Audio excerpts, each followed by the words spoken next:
honor to have you here with me today Oh, because hold in on. January. Restart the Oh, intro. It took longer than I thought to start. Okay, sorry. now we're actually live. All right, go for it. Okay. Hello, friend. Hello, guys. It's truly an honor to have you here with me today. Because in January, when I started to become passionate about this field and I discovered your channel, I didn't even think that we would ever have the chance to talk. But here we are. Are you So actually live? today we will discuss You're about not your live for me. incredible work in game dev and your educational content on YouTube. You're well known for your detailed and engaging tutorials that make graphics and math more accessible to everyone, which I think is very, very cool and useful, especially for babies like me in this field. You are also the creator of Shader Forge. You founded a company and many other brilliant stuff that I really admire and respect. But before we dive into the questions, would you like to tell us a bit about how you got started in this field and what inspired you to become a game developer and content creator? Oh boy, that's a very broad question.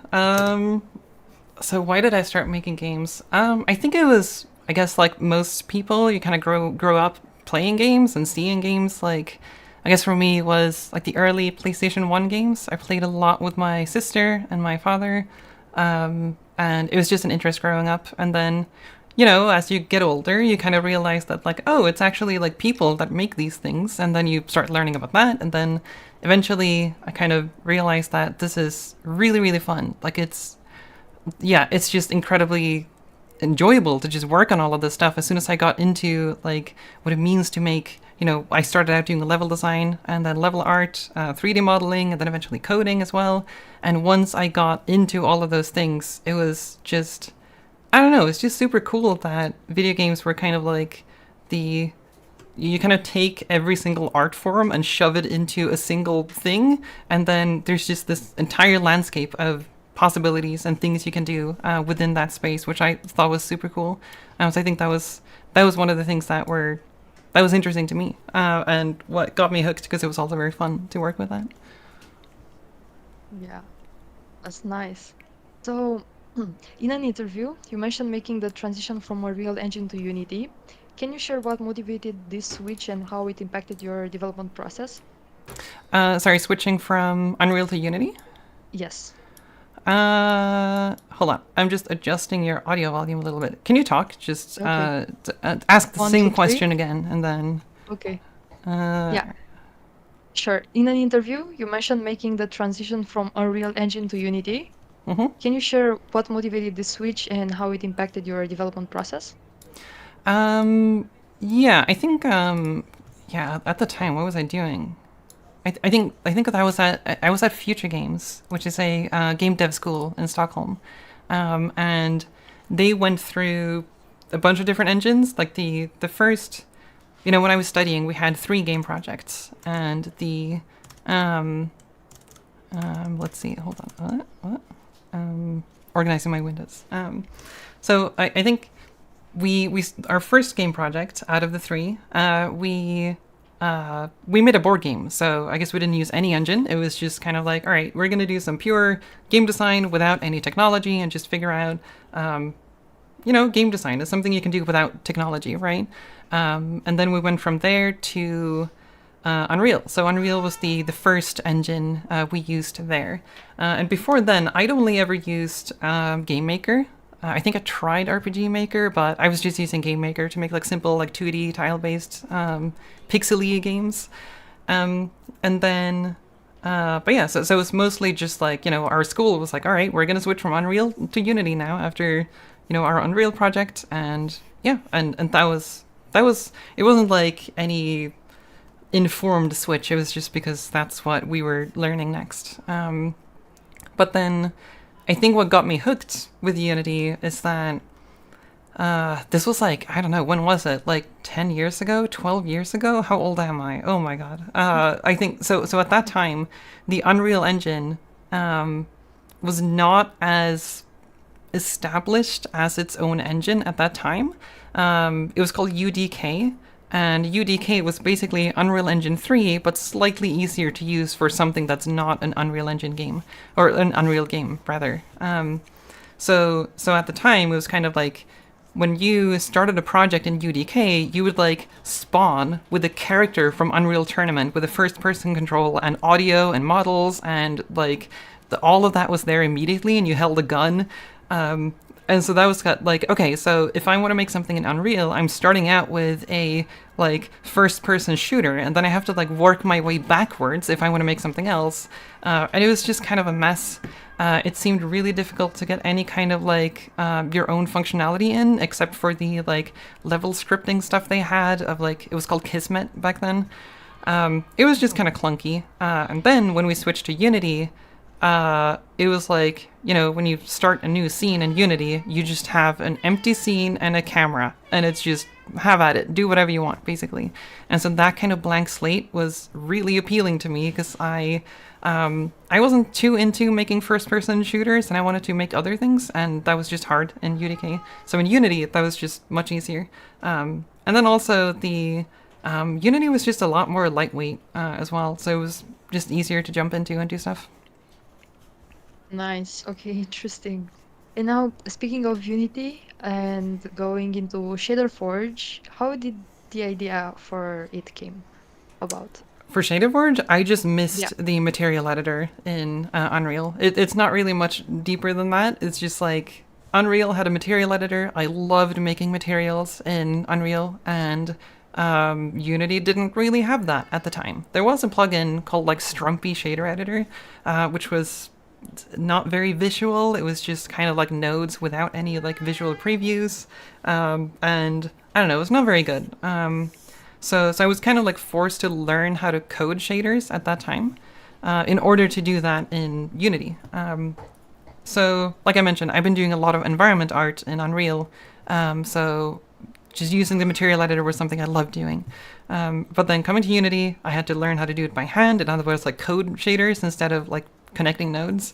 And once I learned how to code shaders, I realized that even though I had learned how to do it with code, I was just like, well, this feels kind of stupid. Like, I'm making an incredibly visual thing, but I'm doing it with code, and so I can't really see every step along the way.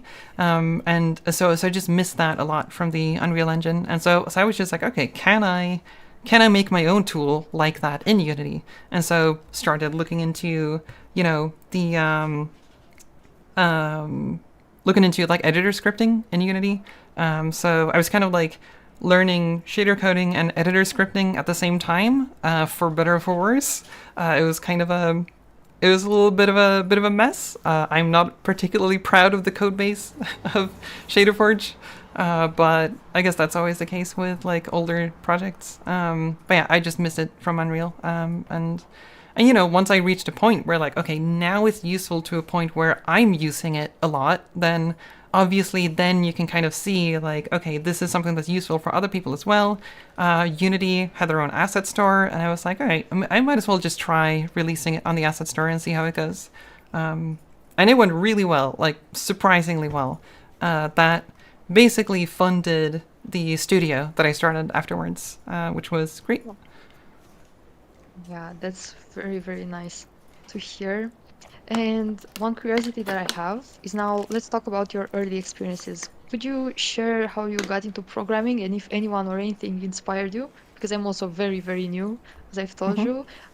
Like my background is of literature, psychology, philosophy, stuff like that. I literally learned how to program exactly 1 year ago, and I'm pretty new in this field as well. Hmm. So tell me about your experience.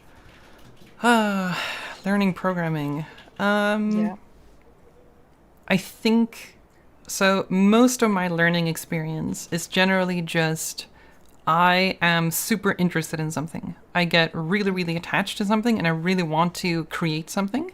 And then if I have to learn something in order to create the thing that I want to create, let's say that that's programming, then I'm going to have like near infinite energy to learn that thing in order to like create the thing that I wanted to create. So like I almost never set out to be like, you know, oh, today I'm going to learn how to code in JavaScript, or today I'm going to learn how to like yada yada. Like it's always like I have a goal in mind first, and then the stuff I need along the way is secondary. Um, and yeah, so programming was another one of those things where, you know, when I started using Unity, like if I wanted to have my own functionality in the game, where I wanted my own behavior and my own types of movement and controls, all of that requires programming. And so, yeah, it was just like kind of a natural next step in order to make my own like games. So, yeah, it was not like a super conscious effort to learn specifically in that sense. But yeah, I just everything I do is like very much fueled by like motivation. I'm one of those like lucky people who have a very like high baseline motivation to do stuff. And so yeah, I don't really have any like advice if people are like, oh, how do I learn this the most efficient way? And I'm like, I don't know, I'm just excited about it, and then I spend a lot of time doing it. Yeah. Yeah, I empathize with this. Sometimes when I hit the pillow, all the ideas came in, and I'm like, I can't sleep tonight anymore. I have to do this thing Hmm. instead. So yeah, I know how this is like, but your passion is the way you're living right now. I mean, making a living out of your passion, I think, is the key in life. So Hmm. all the respect for this as well. Yeah. It is kind of Um, it is a little bit scary in some sense though, because it has a lot of drawbacks that I think a lot of people are not aware of. There's like it's very much possible to get into um, a state where like if you're doing your dream job and you're one person doing the thing that you love doing, the flip side of that is that you are entirely responsible to make sure that you stay alive financially. um, and that like if you are 100% safe and you have something in the background that just like generates money or whatever, then maybe that's not a huge problem. But generally you have to actually make sure that you keep making money. And the scary part with that is that it's very easy to kind of get stuck feeling like you have to do the things that make money rather than the things that you like doing. And it's really easy to get blinded to that and lose sight of what you actually enjoyed to begin with, and like what decisions you're making because you're stressed about money and what decisions you're making because you just want to do something fun. So the lines between like work and hobby become incredibly blurred, and something that happened to me was that I got burnt out. And getting burnt out when you're doing your dream job is a really weird situation to be in. So I would just like caution people that it's not as like rosy as people make it out to be to like do your dream job. Obviously, if you are 100% financially safe, then it's great. But if you're not, then there's a lot of pressure on you, and you have a single point of failure. Like if you're sick for a month, like your business stops for a month. Like nothing happens for a month. And so that stuff can be kind of scary. yeah. I'm also thinking about this because next year, my latest year of university, I have to choose an internship. And Hmm. when I first started this university, I was very into UX design. And right now, I got very, very passionate about game development in general. I don't know exactly which area or which like level designer. I don't know yet. Hmm. But the thing is, I'm still thinking if I should switch completely to game dev or still go into UX. So yeah. Well, I mean, there's UX within game dev, so That's I guess it depends on like how much you want to specialize. I yeah, I don't know what the market looks like. I'm horrible at like anything business related. But yeah, there's definitely UX within game dev, especially at larger companies, because then if you have a team of like more than 100 people, there's going to be people dedicated to doing UX specifically. So if you're like really passionate about like a niche area within game dev, larger studios have a ton of roles like that. But if you're in a smaller studio, then generally you're gonna have to have a broader skill set than that. So like if you like doing UX, you might also be doing the implementation of the UI and like everything related to that, right? Rather than just the UX and the design part itself. But yeah, so you've been how long have you been into games? You said since January or January this okay. year. Yeah. Yeah, all right. But then I would say that you're like super early in terms of figuring out what you enjoy, right?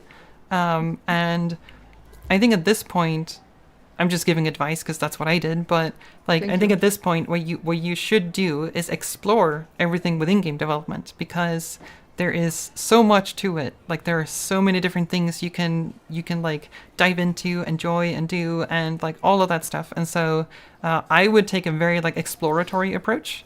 Find the things you love doing within games, and if it turns out to be only UX, or if it turns out to be like only systems programming, or if it turns out to be like doing 2D art or 3D modeling, like there's so much there. And exploring, I think, would be the priority if you want to have some certainty about like what you want to do next. I guess that depends on time pressure and whatnot, but yeah. Yeah, thank you very much. This is also why I opened up the YouTube channel. I was like, I want to meet people in this field and I want to exchange thoughts and stuff like that. Mm-hmm. So thank you very much for being here as well.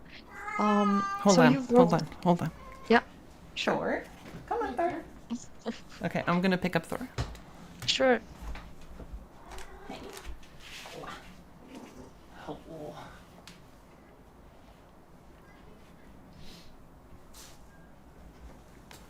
Okay, buddy.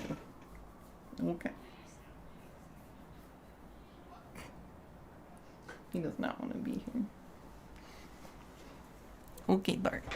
Okay. I need to put on my headphones. Mm-hmm. Stay here while I put on my headphones. Okay. Welcome back.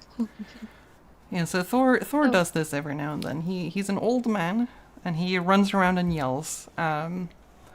It sounds very concerning, but we have been to the vet multiple times and they have no idea why. He just runs around and screams for like 1 hour a day or so. So wow, yeah, he's in my lap right now. damn, so cute. Okay, sorry. Continue. It's fine. So you've worked on various projects throughout your career. What are your favorite ones and why do they hold a special place for you? Oh, favorite projects. Mm-hmm. Why have I not thought about this before?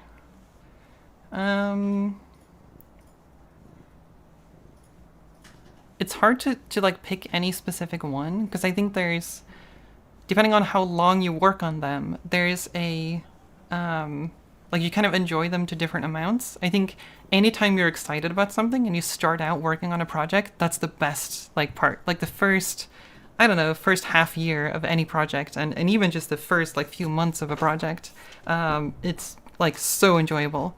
But once you get to a stage of like, you know, you've been working on something for 2 years and now you need to ship it, and now you have like so many things you need to fix and like bugs that you have to work out, and like you've done all the fun stuff. Now there's only the like chores left in the project. I think it's very easy to kind of like not enjoy working on it for the last bit. And it was definitely like that for like Budget Cuts, the VR game we worked on, where like, you know, we started out, you know, we were at GDC. We were 2 people at our company. And so we started out at GDC and we met with Valve and we like randomly asked them at a party, like, hey, could you get us a dev kit for the Vive? It was like before the Vive was released. And they were just like super chill. They were just like, sure, we can get you a dev kit. Why not? And then that kind of like kickstarted the whole like arc at Nicorp where we started experimenting with the Vive. And that was the first time I had experimented with VR, and that was super fun. I like those early days of VR where, you know, it was just game developers who were really enthusiastic about an entirely new design space. Like, how do you do games in VR? It's such a different medium. And like learning about that and exploring that like mechanically was super fun and challenging as heck because have you worked in VR before?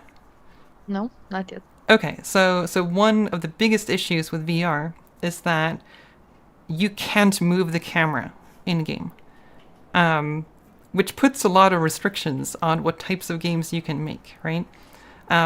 You can teleport the camera if you want to, that's fine, but you can't have the camera smoothly accelerate anywhere at any moment.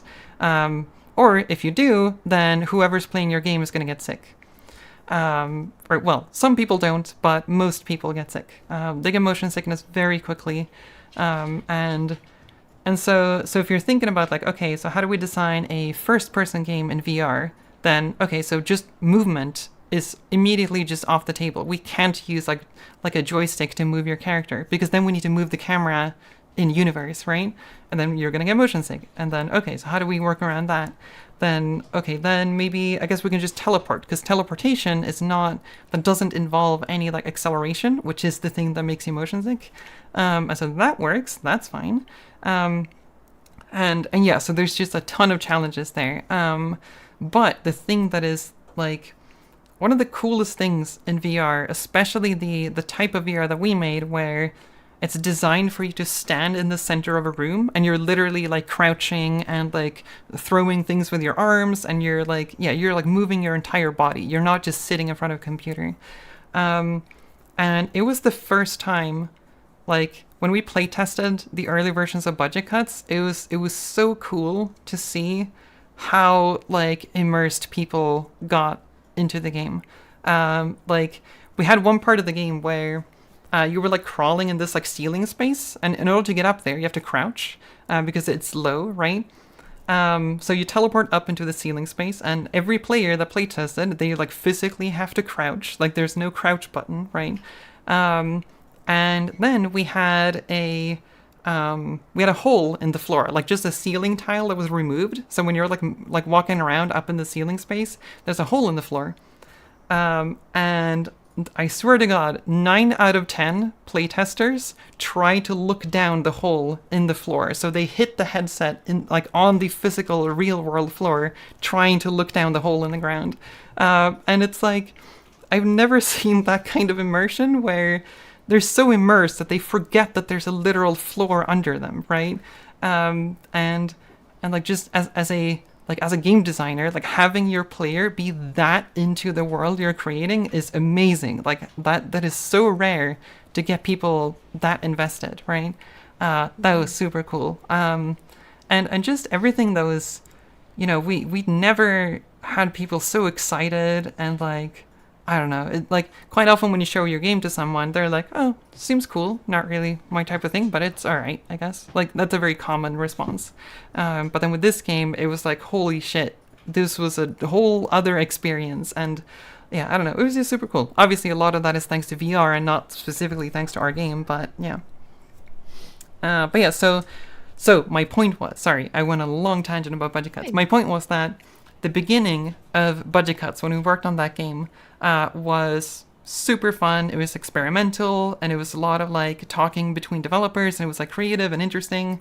But then we needed to ship a game that was supposed to make money, and then, you know, you kind of get into this thing where like, okay, we've done all of the experimentation, we found the things that work, and now we need to create hours of content for you to play. And I noticed that there were a lot of issues with the way that we created level design and whatnot in that game that made me just less interested in doing that.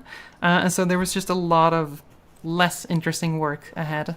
And so, yeah, so like the end of development of Budget Cuts was like, it was just dreadful.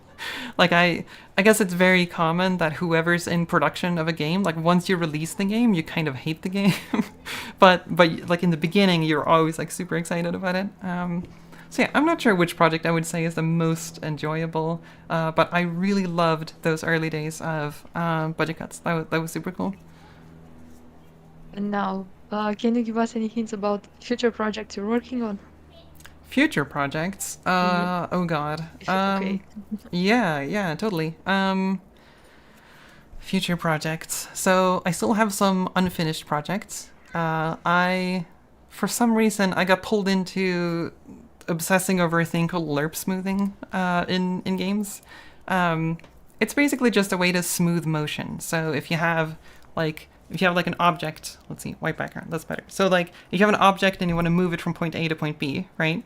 Sometimes you want that to be smooth. So like it starts out fast and then it slows down. And then maybe you want it to be dynamic. So like it's kind of like an easing function where it just slows down as it gets close to its target.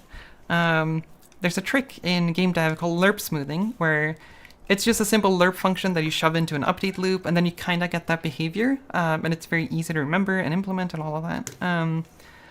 But the way that most people implement it is not frame rate independent. So if you have like lag spikes in your game, or if you're running it on like a low end device, the smoothing, the approach speed is going to be different depending on which platform you're doing it on. And this kind of like tossed me into like a huge amount of research into like differential equations, because I hadn't learned those before, and so it just turned into this huge thing where I started like working on a talk, which I did. That's on my YouTube channel. The talk is called "Lerp Smoothing is Broken." If you want to see it. Make sure to check it, guys. And then and then I was gonna also write a blog post about lerp smoothing, because not everybody likes videos and talks and whatnot. So I was like, all right, I'm just gonna write a blog post, and then the blog post exploded into a huge project as well. I'm very bad at scoping, and so it just grew out of control. But it is like, I think the blog post might be, how finished am I? I don't know, maybe like 80% done and 90% done. So I'm just like, yeah, it's just like I'm sort of stuck to some extent, because I don't know how much I want to include in it, but I'm almost done with it. So I have a blog post about lerp smoothing coming up at some point. And then I'm also working on a 3D modeling tool in Unity. And so that's a huge project as well, but I recently got past a like big hurdle in one of the like silly asset management import export procedures in Unity. There's a lot of quirks around that, and I recently got past that, and so now I'm back to working on that again. I don't know when it's going to be done. It's a very like big undertaking to make like a 3D modeling tool, but I made a lot of progress on that, and so we'll see whenever that's going to be finished. Congratulations. I will make sure I'll check it out and keep an eye on your channel and your blogs as well. Mm-hmm.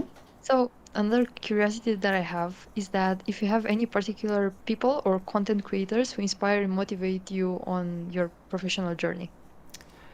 Do I? I don't think I have any like specific content creators. There's definitely been certain works from people that have inspired me. Like there's games that I've been inspired by. Like? Early on in my career, or like even before my career, I guess, like the Oddworld games, the Oddworld, Abe's Odyssey and Abe's Exodus. They were like PlayStation 1 games. They are platformers, but not really the arcade style platformers. They're more in the category called cinematic platformers. So those are, those games were hugely inspirational for me in the beginning. And then,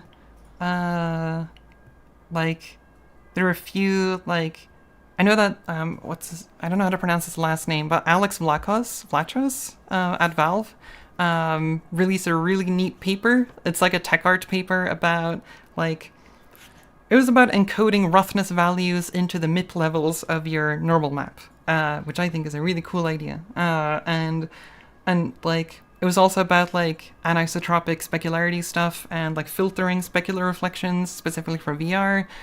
It was a really cool paper, and I think that paper in particular was, I think that one sort of like unlocked a new way of thinking about stuff for me, which I really liked. Like, I don't know, like, if you've gotten super into shader programming, but shader programming and tech art in general is one of those fields where the deeper you get into it, the more you can see all of the possibilities you can do. And you start, like, blending together concepts that you might not have thought of as the same. Like, for example, if you want to remap a value range from, like, I don't know, I have a value between 0 and 5, and I want to remap it to, like, 120 and 200 or whatever. Like, that remap function that you might use in programming, that's actually the same function that you use in Photoshop when you do levels adjustment. And it's very similar to a compressor if you're doing audio engineering. And so, like, you start seeing a lot of connections in the... how data relates to visuals, how that relates to functions and operations in a way that I think no other field in game development really lets you do. And yeah, so like I think that's why like a lot of the content that I've done is very like centered around technical art and to some extent mathematics, at least the last like 5 years. Um, well, yeah, a lot of people are mentioning Three Blue One Brown in chat. That was definitely an inspiration for my math animations. So yeah. Um, Thank you. Noted. mhm. Yeah, you wanted to say something else? Or Some other inspirations no, no, I or thought you wanted to continue your idea. what do you mean? No, No, no, no. no, I no. think It's I fine. think We I can. think I'm good. Yeah. Yeah. Okay. Okay. Yeah. So, I saw a few comments on my channel that people are very anxious when it comes to recording themselves while doing game development in general, like creating a game from scratch or stuff like that. Mm-hmm. Do you have any piece of advice for those who would love to start a YouTube channel but don't really feel like it at the moment? Mm, hmm. I think that would depend on why you want to start a YouTube channel and why you want to stream. Because I think there's it takes a lot of work to have a like if you want to have a sustainable income doing Twitch or like YouTube streaming or even just YouTube video creation, that is very difficult. Like I'm not even making a living with my YouTube videos. Like I most of my income is from Patreon and the Unity Asset Store. Um, it is definitely not from YouTube. I cannot make a living on YouTube, even though I have videos with millions of views, right? And so it takes a huge amount of investment to have any of these platforms be like financially sustainable. But if that's not your goal, then that might be fine. Like if you just really enjoy making videos and you really enjoy like making videos on YouTube, or you really enjoy streaming, or you enjoy the interaction with chat, like maybe it's worth it anyway, right? Um, and so yeah, I guess I would say it just depends on your goal. But if you're expecting it to be easy to kind of make it on Twitch or make it on YouTube, it is absolutely not. And you can definitely fall into this trap where like you focus a little bit too much on the entertainment side of things, where like, oh shit, I have to be entertaining at all times if I'm making a stream, right? Like if I'm streaming while working on my game, I have to work on the interesting things inside of the game. I can't just work on the boring parts, right? And then you fall into this trap of like you're no longer working on the thing that you want to work on. You're working on the thing that your audience wants you to work on, and that removes a lot of focus on the game itself. So yeah, I think I would be careful with how you approach that kind of thing. But it's fun if you enjoy it, right? So I think if you don't enjoy streaming and if you don't enjoy making videos on YouTube, I don't think you should do it because there's not really much of a reason for it. But if you do enjoy it, then obviously there's more of a balance to be figured out there, I think. Okay, thank you. A very popular topic nowadays, AI, of course. How do you Mm-hmm. see the integration of artificial intelligence in game development and graphics? Hopefully not at all. That's the way that I see it. um, I think I am someone who is very much against AI. I don't think it belongs in creative fields at all. Because I guess I could go into all of the reasons. I have a lot of reasons why I don't think you should have AI in creative fields. So yeah, I'm personally not excited about it at all. But yeah, I think it has a lot of use cases. There are like things you can use AI for.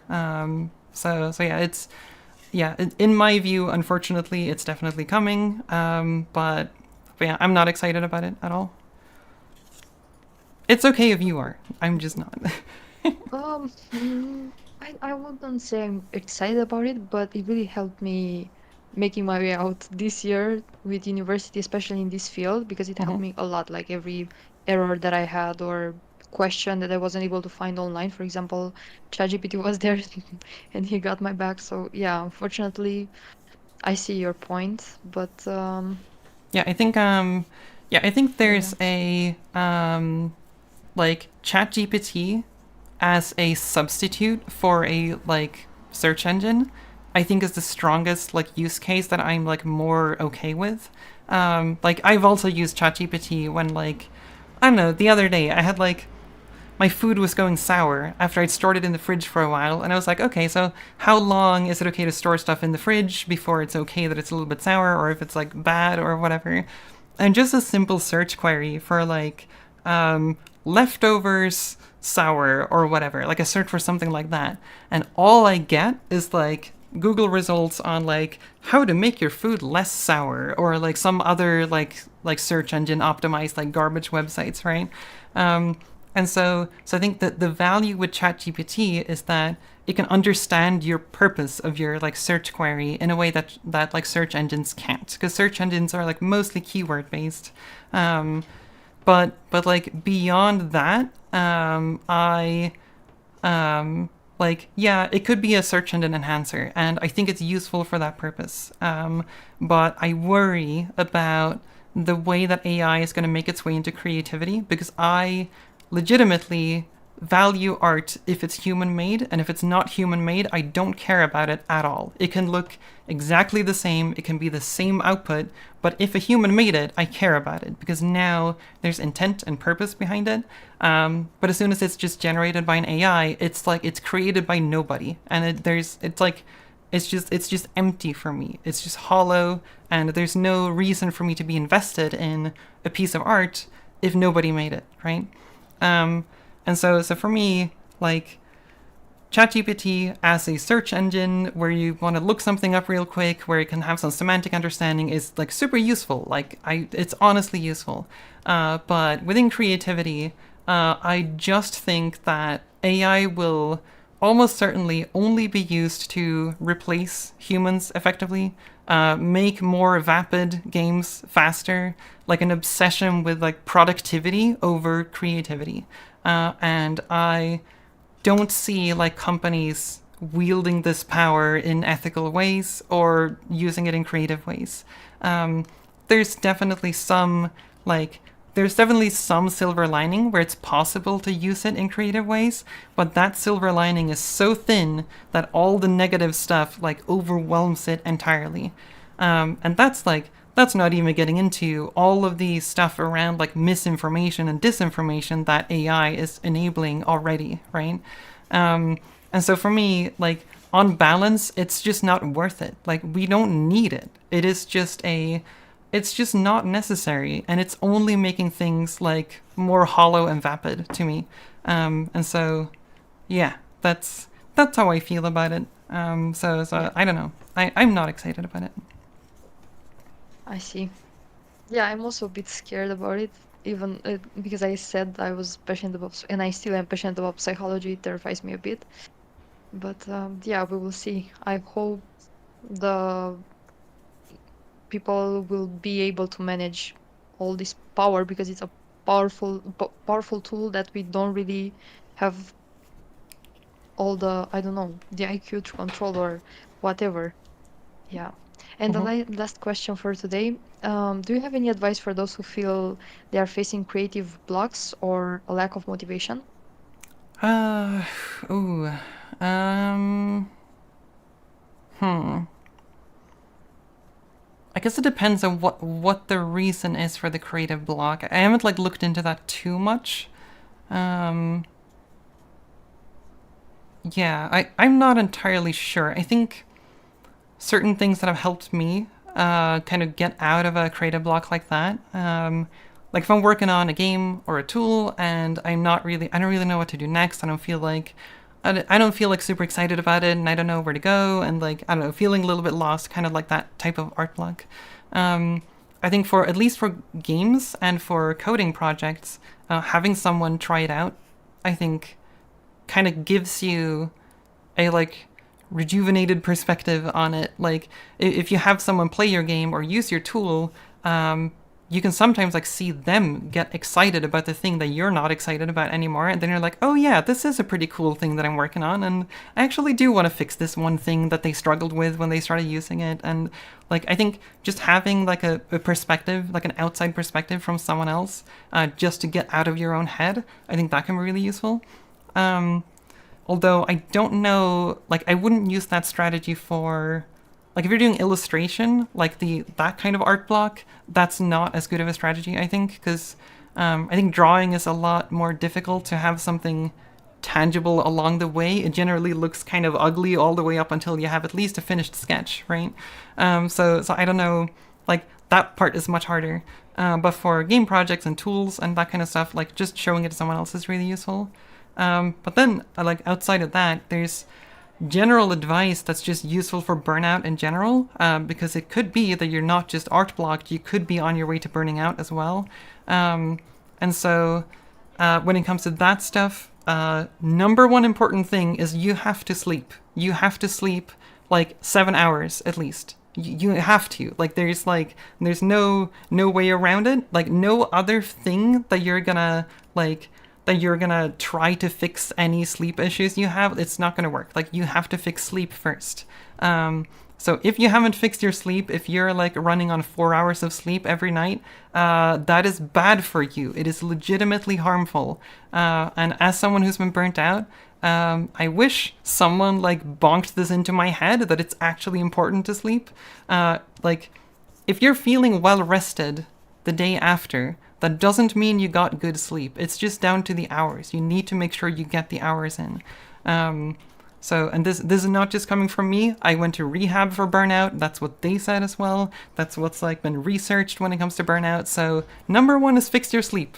It sounds silly, but that is just the number one thing.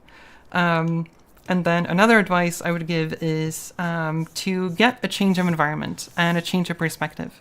I think a lot of the times when we get stuck in a project and we don't get anywhere is because we're stuck in our own heads. Like, you know, maybe you get up, you work on something at your computer, maybe you work from home, so you never leave your house, and you're just sitting there, and then when you're done with your, like if you're studying or whatever, or if you're, like, doing work, and then in the afternoon, you're like, all right, I'm going to work on my project, and then you're still kind of stuck in the same space you've been in all day.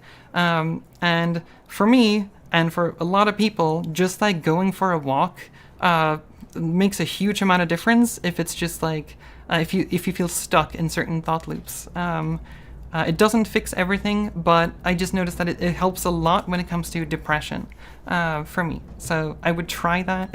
For depression, it's really useful. It does not help for stress, I've noticed, but for depression, it helps a lot.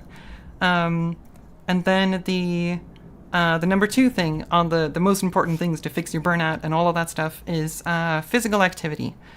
Which is not exercise. It's a lot of people conflate these two, but physical activity is just very light movement.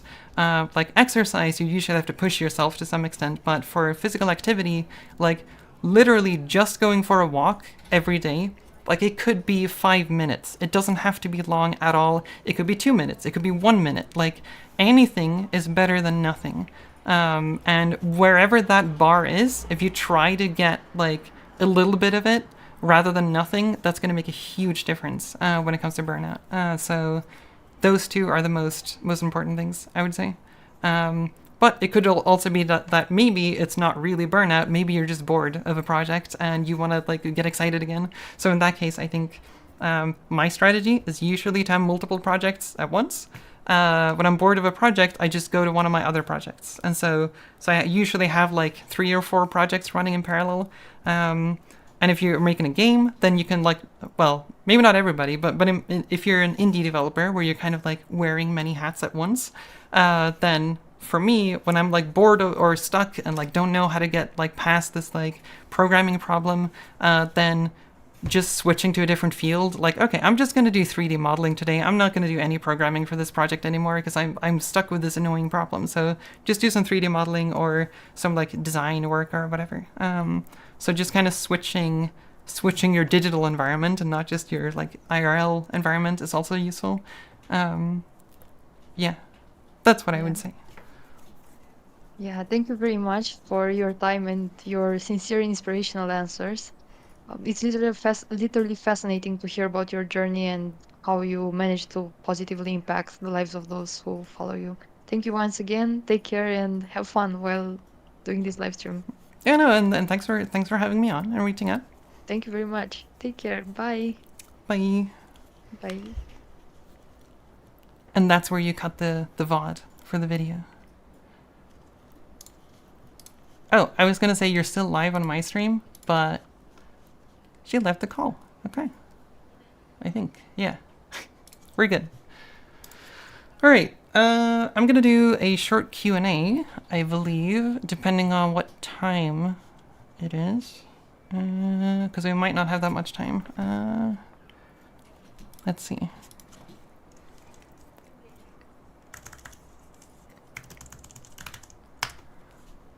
Oh, we have time. Okay. All right.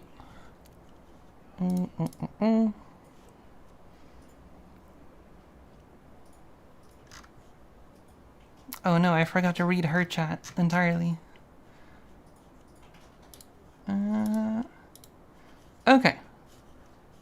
I'll take some questions if people have questions.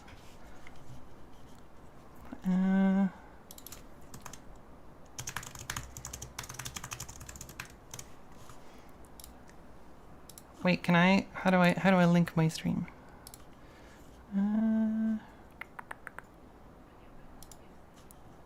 Is this? No, or oh no. Load up your questions while I'm slow. Let's see. Sure. Copy. Okay.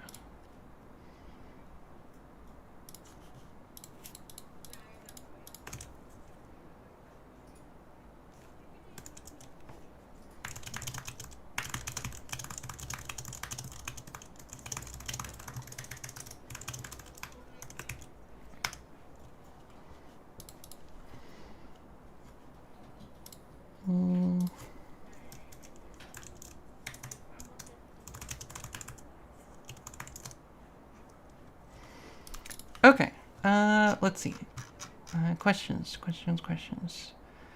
Will you have the Blender conference this year? I have no plans of going to the Blender conference. I haven't used Blender that much, so I feel like I'm not. Yeah, I feel like I'm not the person to go there. So no.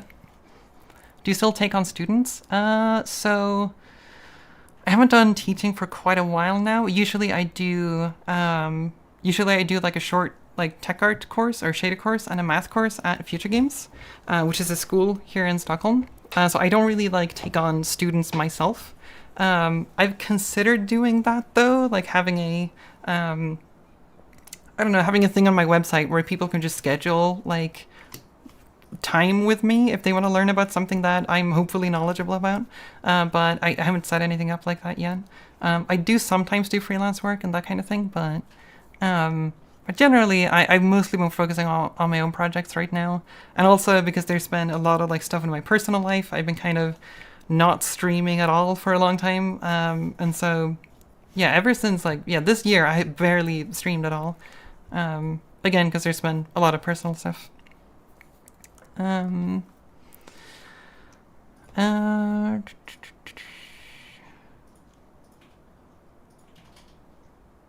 you tell us what we should know about computer architecture? I'm not sure. I don't know that much about computer architecture, and I'm not sure. It would depend on what you want to do. It's a very broad question. If you want to do stuff where computer architecture is important, then it's important to learn about it, I suppose. When it comes to like programming and game development, I guess knowing a little bit about how memory works when it comes to like allocating memory and that kind of stuff in programming, that's useful. But beyond that, I don't really know how important it is to know that much.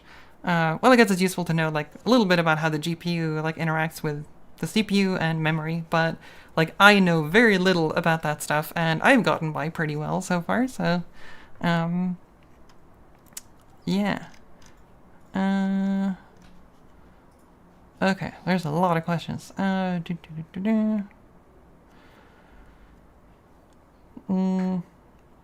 there any advice for game dev that does not work for software app dev? I'm sure, but I wouldn't really know, I think, because I don't do a lot of software development. I guess I do tool development in Unity, but that's all game development related. Yeah, I'm not sure. What's the usual game dev advice that doesn't apply?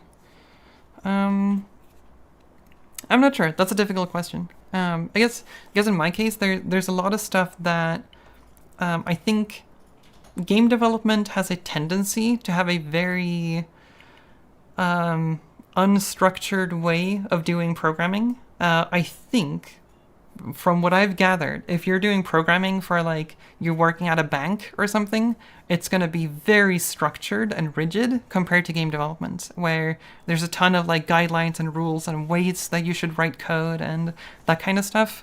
And that's where I think a lot of the like design patterns in programming come into play in ways that they almost never do in game development.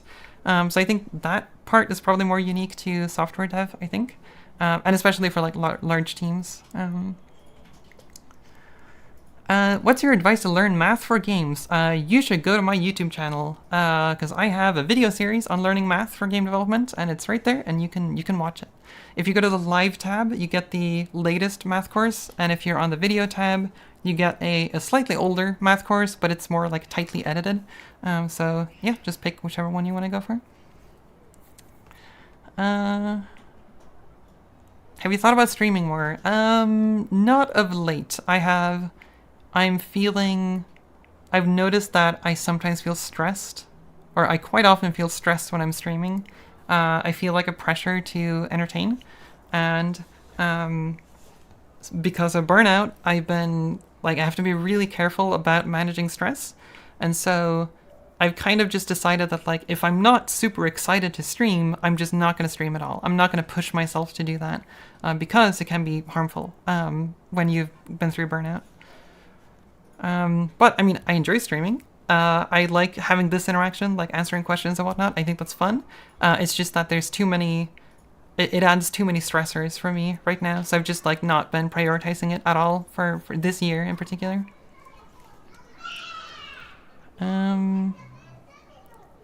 Let's see. Are you planning to make shader courses again? Not any like specific courses. I might do it with future games again at some point, but right now I don't have any specific plans. I have been wanting to do more videos for my YouTube channel about like specific topics, but they're not really courses. They're mostly like talking about a specific concept or something that I explored. I think there's like one thing that I've been thinking about, which kind of bothers me, is that I feel like on YouTube, I feel like I've set the bar very high for myself with like the Bezier curve video and the spline video, and I feel like I have to live up to that quality with any video I make. And I've had multiple videos like in my head. Like there's been, I think I've written like partial scripts for maybe 6 videos at this point. But then I give up on them because I feel like I have to live up to my bar that I set with the previous videos, and it takes a lot of work, and that stresses me out, and then I end up not releasing the video that I had in my head.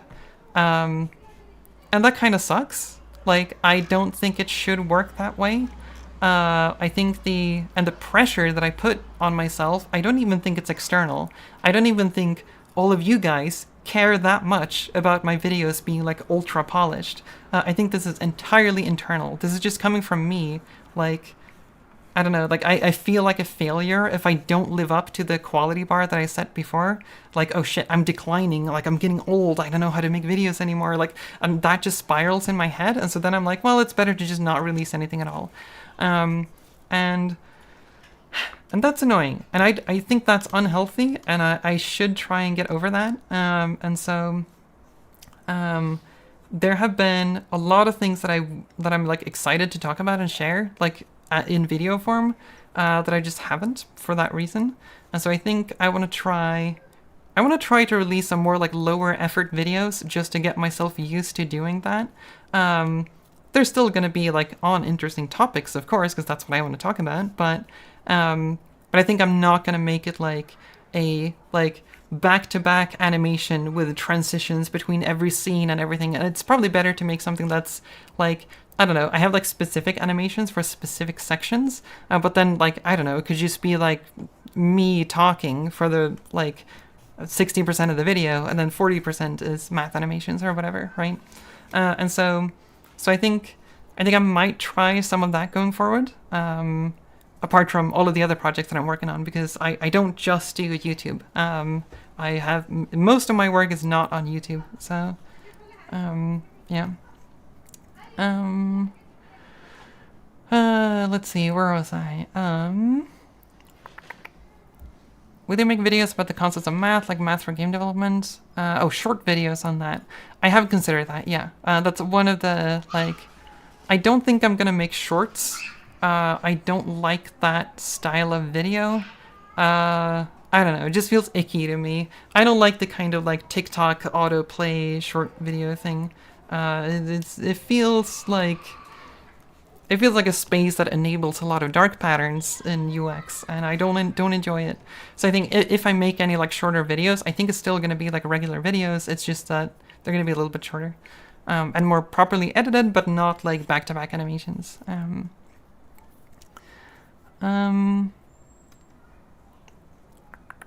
Do you have any advice for someone wanting to teach high school math, specifically A-level math?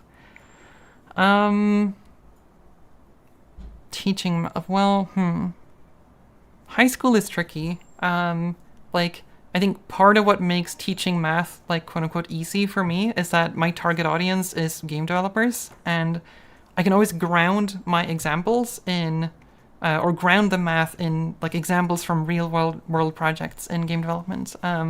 And I think that is something that resonates a lot if you are someone who cares about making games. But if you're in high school, like, you're going to have a lot of students that don't care about making games, and you're going to have a lot of students that, like, don't even want to be there to learn. And I don't know how to teach things to people who don't want to learn. That sounds weird, but I think I've only been teaching to people who are, like, excited to learn, which is a privilege as a teacher, I guess. So I'm not sure. I think there are some, like, general things I would keep in mind, like try to keep it as visual as possible, ground it in real world examples in ways that make it interesting. It might be hard to find like a common denominator that's interesting to every student, but I think the general sentiment for people who are not super into math class is that math is useless and it's stale and it looks boring and it's just like text on a paper. And, like, there's nothing exciting about it. So if you can try to make it exciting, if you can make it colorful, if you can make it animated, if you can make it, like, useful and relevant and interesting, anything to, like, start pulling those, like, threads to get students interested, I think that would be one of the most important parts if you're teaching in high school and earlier. High school and earlier, I think. And these are things that, like, that's useful even if people are interested in math. Like, that's not going to be a detriment to those who are interested. So I think that would be good. But I haven't been teaching in high school, so like there's probably a ton of things that I'm not aware of that's like super tricky in dealing with high school students. I've been talking nonstop and I haven't been drinking much, so I'm just gonna have a sip.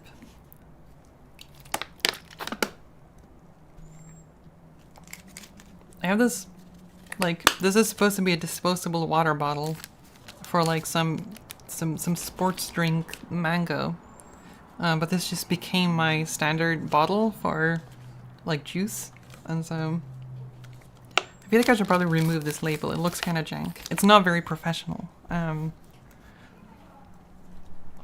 feel like my mic is clipping. Is it clipping? Probably have to adjust that.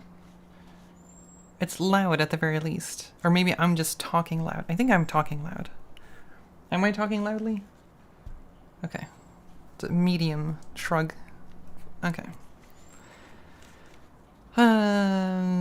Do you have plans to work using Godot? Not right now. I've tried it. I don't know. I don't have any specific plans for it. I'm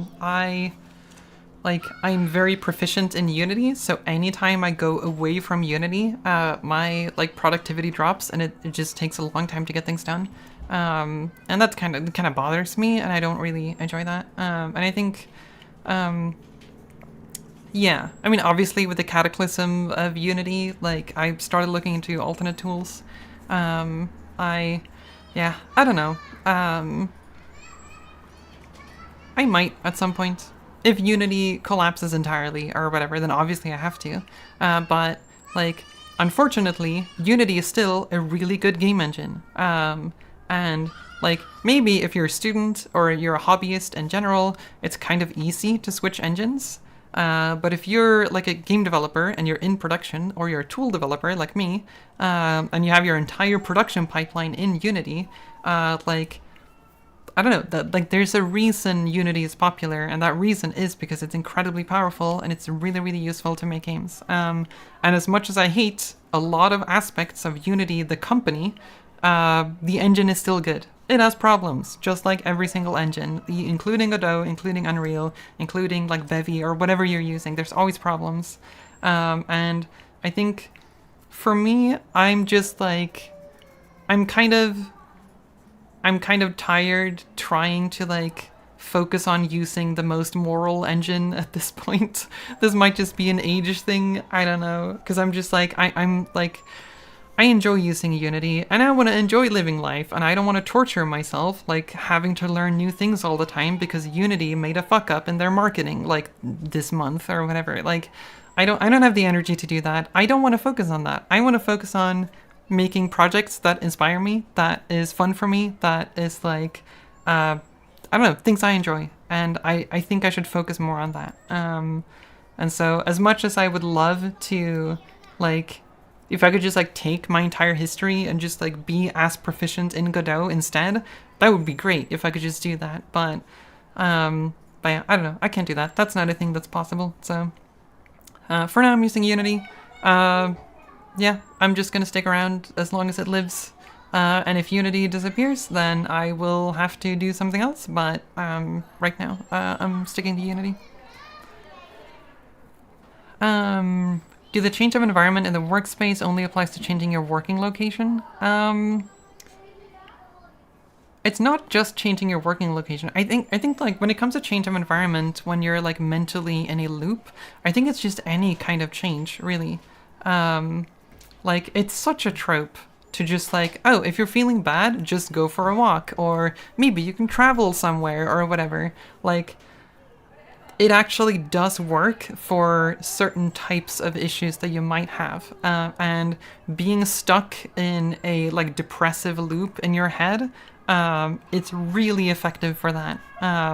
I've had multiple moments like that where I was stuck in that mindset, and then all it took for me was to like I went to a conference, and like during that conference and after that conference, I just felt like a whole new wave of inspiration just hit me. Like I was so stuck in like feeling stressed about my project, feeling stressed about like living up to all of the expectations that are mostly imagined for me, and like keeping up with my projects, and like, oh shit, I haven't updated shapes for a long time and I'm like falling behind on that, and like, and then I'm the whole like Unity cataclysm, and I'm like, ah shit, I should use Godot. I shouldn't use Unity anymore. Like it's not good to support Unity when they've done so many shitty things, and like I was so stuck in that mindset.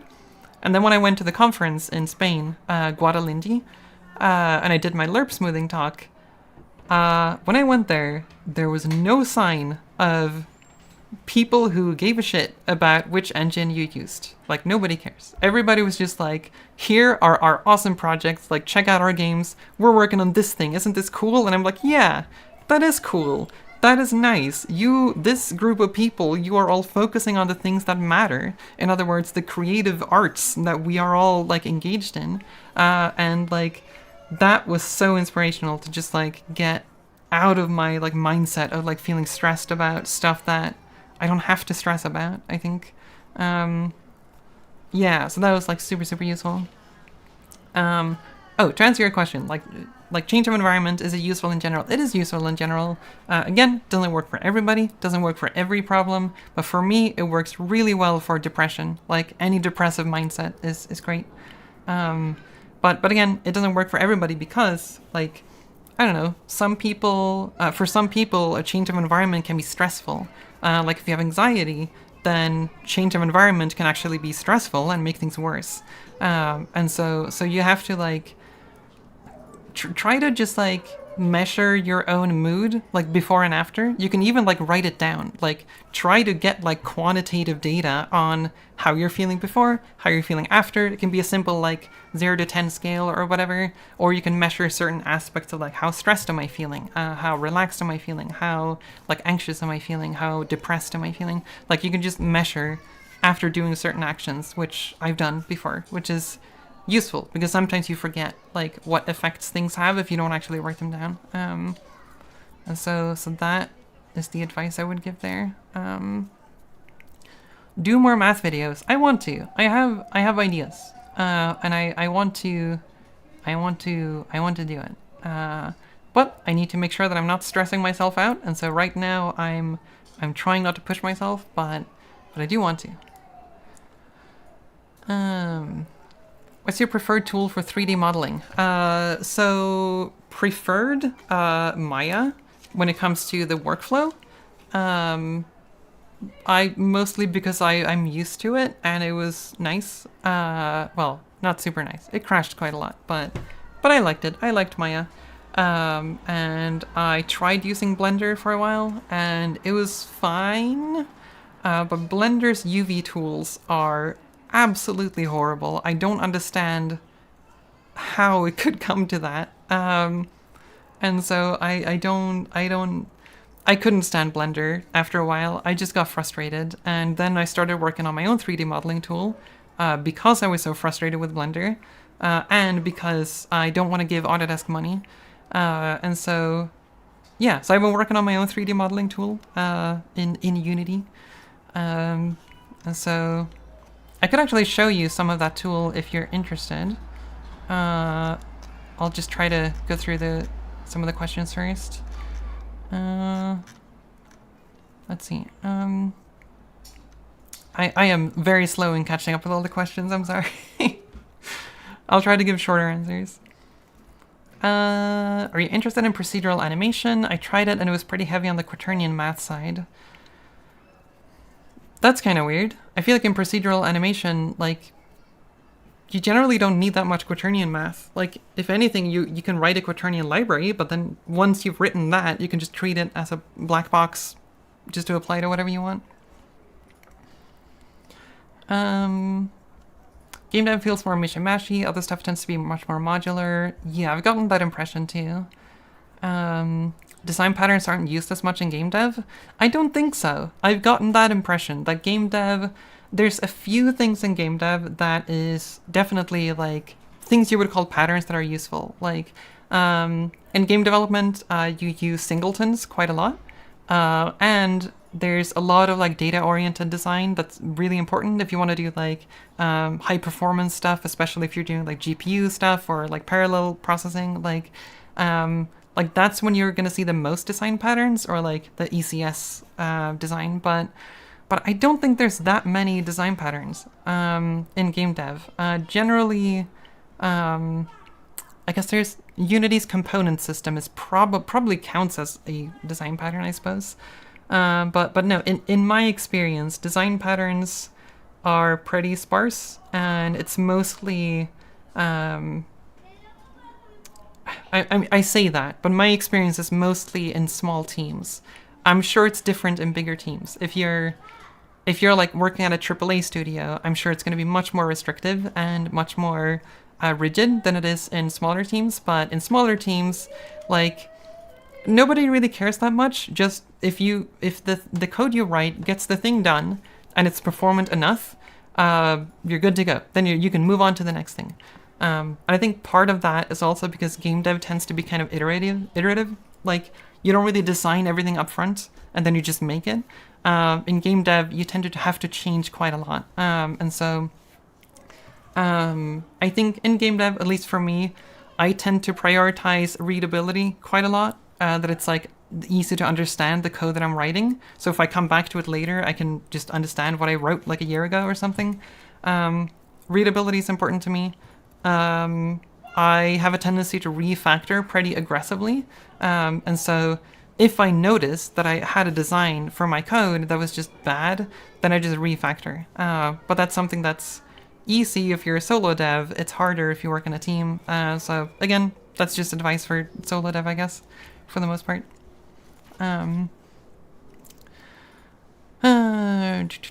Live streaming really is a different beast than video making. Yes. And when it comes to expectations, like so part of why I feel like I have such like high expectations when I do when I make videos is that because I have the ability to make these extremely polished, that's where my expectations go. But in live streams, I don't really have the ability to like, I don't know, I can't spend like a week doing, a 1 minute of live stream. That 1 minute of live stream is going to take 1 minute. And those restrictions kind of change the expectations. Like like all of you who are here right now, you're not expecting me to like have like a bunch of real-time animations to everything I'm talking about, because that's near impossible to do. And so then the expectations are lower, so then it's easier to do live streams than it is to do edited videos, because again, the expectations are different. So yeah, I don't know. But yes, they're very different. Do I need to be better in Leet code to be a senior game dev? You do not. What's the job market for game dev like? Can I get a job with just my knowledge of Blender? I've heard that the market is, well, in general, game dev is very competitive. And I've heard that the market is pretty bad right now. There's a lot of layoffs, so there's a lot of like really talented people who are in the job market searching for jobs. So I think it's probably going to be pretty rough right now. That's what I've heard. I'm not sure how true it is, but yeah. Can you get a job with just your knowledge of Blender? So nobody really cares about your knowledge about a certain thing, but if you're good at using it, then that matters a lot more. So you could be an expert on every single feature of Blender, but if you can't make 3D models that are good for games, then that doesn't really matter. It might matter if you're like doing like tool development and like content pipeline stuff. Then your knowledge of Blender might matter quite a lot. But if you're doing like 3D modeling, then it just comes down to your like artistic ability at that point. So then you need to like prove yourself on an artistic level, I think.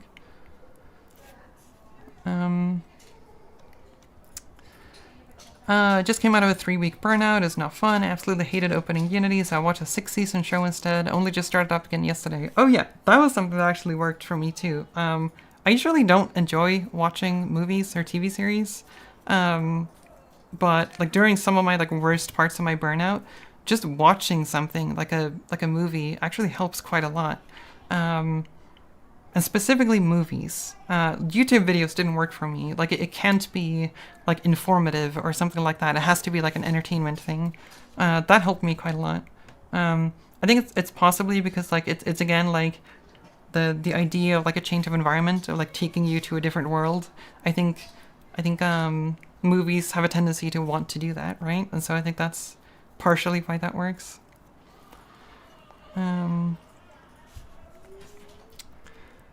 Okay.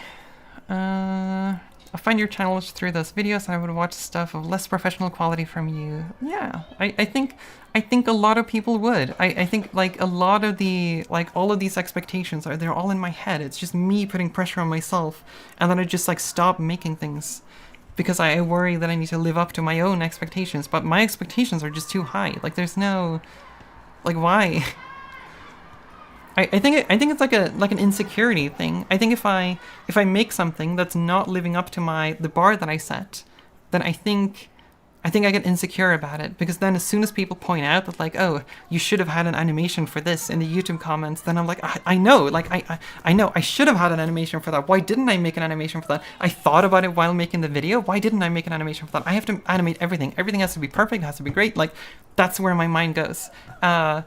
And it bothers me when like I get shitty YouTube comments who like, I don't know, those comments that are like just kind of shitting on you and telling you to make everything better, and like, I don't know, I have all of this in my head. Like, yeah, I don't know. It bothers me. I know that I shouldn't. I know that I shouldn't care. I know that a lot of those comments are from like actual children, and like, why should I care about the opinion of like a 14-year-old who wants to be edgy on the internet? But like, there's no way for me to tell that, right? So like, I just see like a flood of comments, and then every time something is repeated too much of like the for my talk about multiplying vectors, like it was kind of fun in the beginning when people pointed out that like, oh, it should be snail cats squared. It shouldn't be like snail cats when you multiply 3 snail cats by 2 snail cats. Like, sure, like that's kind of funny at first, but when you get that comment over and over and over and over and over and over again, and it just never stops, it's like people make those comments before reading any of the other comments.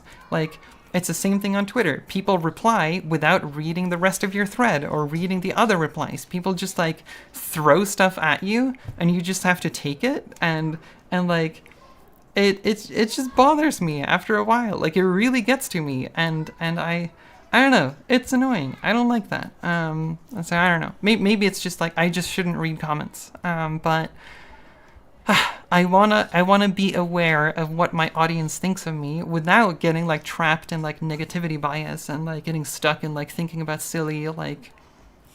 silly thing where I forgot to mention that it should be 2 snail cat squared or whatever. Like, it's so dumb. I'm 26 years old. Can I join game dev? Yes. Sure. I can't see why you wouldn't be able to. I mean, anyone can join game dev. It's just a matter of like what the market looks like, where you live, where you want to work, what kind of skill set you have.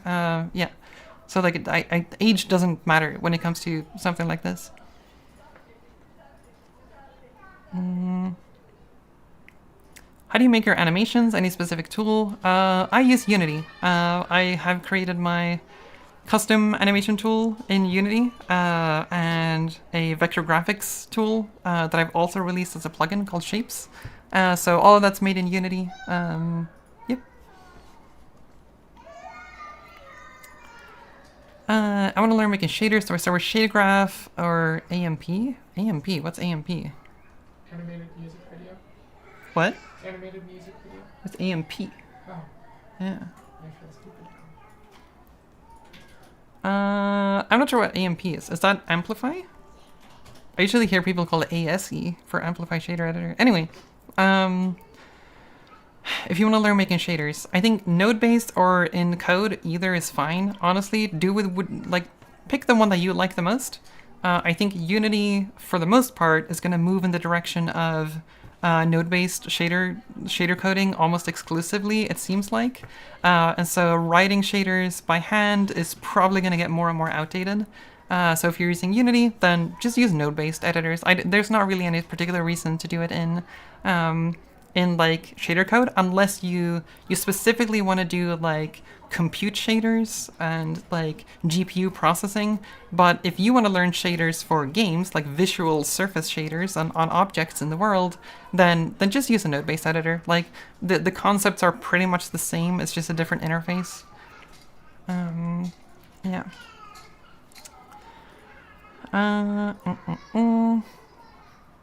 Okay. Let's see. I don't know if I'm probably answering questions much slower than questions are coming in, right? Let's see. Where's the bottom? Okay. This person is spamming. How do we do this? Do I do timeout? Do I do hide user? Or do I... let's just hide the user, I guess.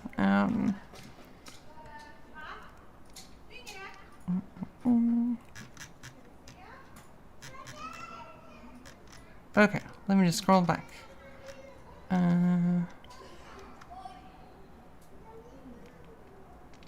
Okay, do you plan for your 3D modeling tool to be game engine agnostic or perhaps even export FBX files? So I haven't fully decided on this yet. I think the part of the problem is that I want to design my 3D modeling tool to be, I want it to be a tool for level artists, but also have the ability to make more like prop-like objects. And because it's specifically for level art, it's designed to live in the scene view in Unity and not as a like third-party application that's like separate. And so if I turn it into a third-party thing, my audience will grow massively, but the thing that makes it unique will also kind of disappear. And so it's kind of, I haven't decided yet, but I have considered making a standalone thing, and I've also considered making a Godot version of it.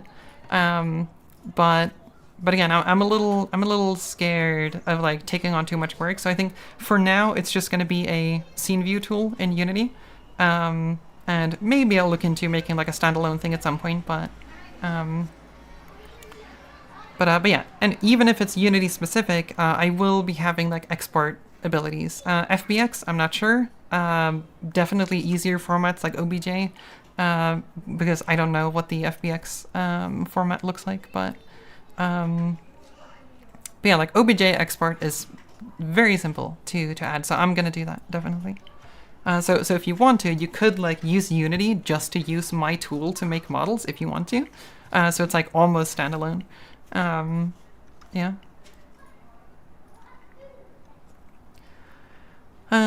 Based on the new things you've learned about math, what's the field or concept that you find more interesting and you don't see being talked about that much? Oh god. I think for me, I really I found like abstract algebra to be really fascinating and fun.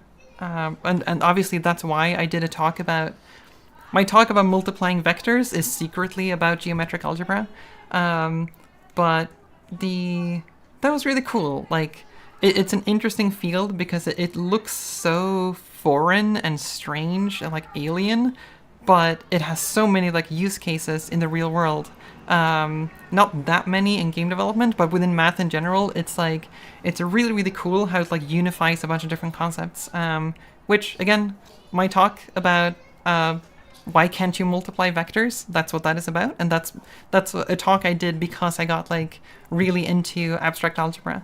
So abstract algebra, for those of you who don't know, that's stuff around complex numbers, the imaginary unit, quaternions, and that kind of stuff. And yeah, that was just really fun, and nobody cares about it within game development. There's very few people who are interested in abstract algebra because in game development, abstract algebra has like one use case, and that is quaternions. And most game developers treat quaternions as a black box. You don't know how it works, but you just use it, and that is how you should do it. Like, there's almost no point in learning how quaternions work, like internally, because you can get by just fine without it. But I would say that if you do learn the internals of it, one, you might find it interesting. I found it interesting. I thought it was cool. And then two, if you're doing some very like high performance stuff, you can sometimes figure out some shortcuts if you know how to do algebra with quaternions to like do certain things easier. So one example I had was that, so I had like a rotation of an object, and I wanted to flip it 180 degrees around its own like y-axis.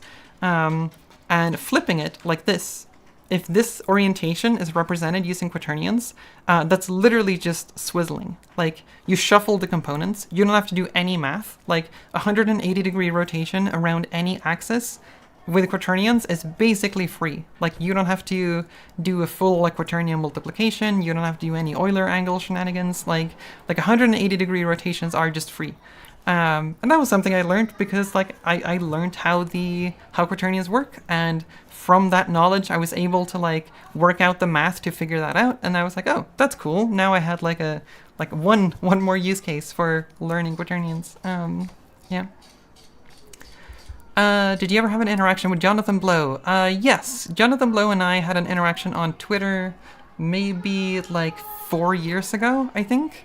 And we argued about lerp smoothing, and Jonathan Blow eventually blocked me because I don't know. I would say I kind of proved him wrong, but Jonathan Blow wouldn't say that. But yeah, that's my only interaction with Jonathan Blow. Otherwise, I've never interacted with him, as far as I know. Where's the cat? I think most of them are sleeping right now. Yeah.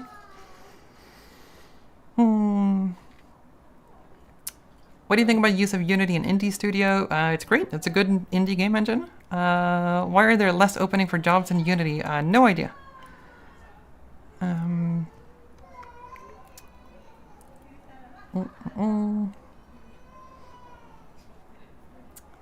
Read a Stack Overflow answer about matrices for converting object space to noise space? I know object world and tangent spaces, but noise space. I have no clue what noise space means. Could it be that you were reading about like FFTs and they're talking about frequency space? It could be that. That's the only thing I can think of. I don't know what noise space would mean, unless it's like they have a space for a specific type of noise that they're making, but that space is like a part of another space. Like it's just their own alignment within world space or whatever. Yeah, I don't know. I don't know what that could have referred to. Do you have tips on improving performance for raycasting? Currently I have a check that only checks like 4 times a second. Is there a more effective way to improve performance? Well, usually those, it depends on if you're using Unity or if you're making your own game engine. Because, yeah, I don't know. Because like if you're making your own game engine, there's like a ton of acceleration structures you generally have to set up for raycasting. But if you're using a game engine, they've already done that work. Yeah, I don't know. One thing you could do is make sure you only raycast the objects that you expect to hit. So if you only expect to hit like walls in a like game or whatever, you can use a layer to like filter out all of the colliders that are never going to be hit by the raycast. But other than that, I don't know. Do you use Vim key bindings? Nope.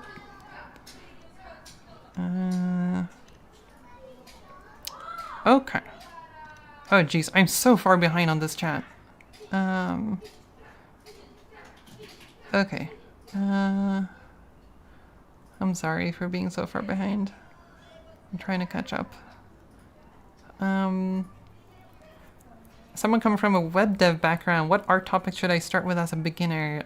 What type of art? That depends. Do you know where to find good tutorial texts or articles that teaches you about tool development and good coding architectures for that? That's a good question. Well, I have a video series, like a really old tool development video that I made a long time ago. Other than that, I'm not sure actually. I started learning tool development in Unity before like people wrote about that, and even before Unity started documenting it. And so there was like almost no resources on it out there at the time. And then since then I've gotten pretty like proficient in it, where I don't like, there's a lot of things that I don't really have to look up anymore. So usually it's just like specific like quirks of how the importer works or whatever, but I haven't really had to look into like a tutorial or anything for a long time, so I'm not sure. Have you ever tried Houdini? Nope, I have not. Why not solve Blender UV problems? Because I don't enjoy solving problems in an environment that I'm not familiar with, and I think it would be fun to make my own like 3D modeling editor, and so I found that more interesting. It's possible I could have made a plugin for Blender that solves all of my issues with it, but I don't know. It's more fun to make my own thing. See, now I'm catching up with the like programming patterns answer that I gave. Oh no. Oh, I'm so far behind. People are talking about patterns. How are you not distracted by your glasses being so far away from your eyes? So it's not distracting from me at all, because they are in front of my eyes. They are like directly toward the monitor. So the monitor is in this direction right here. So if I look like at the camera, like I'm looking like that on the monitor, because my monitor is like pretty far down. So I don't know, like if it's possible to tell, but yeah, so my glasses aren't that far away. It's just like I'm looking through them. So there you go. Case closed.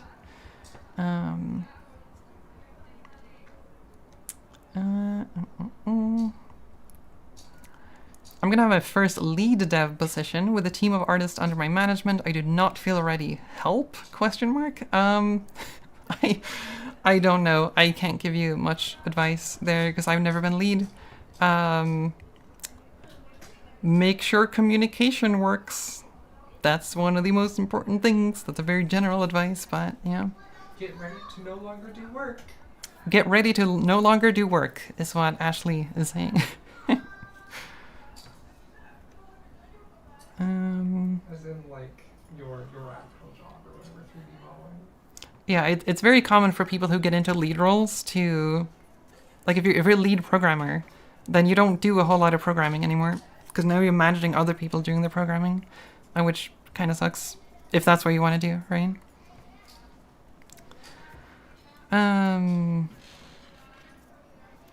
Okay.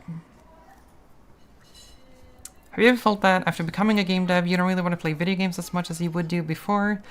Yes, but I don't know if that's related to becoming a game developer. I think that's just like I found game development to be more enjoyable.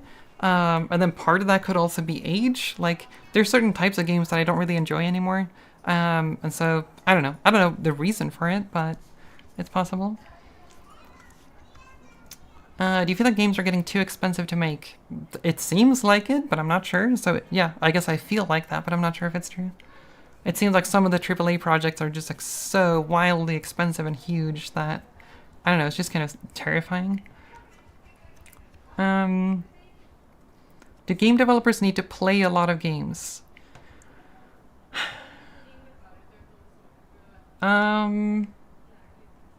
I would say cautiously, I would say no. But it certainly helps in many, many cases. I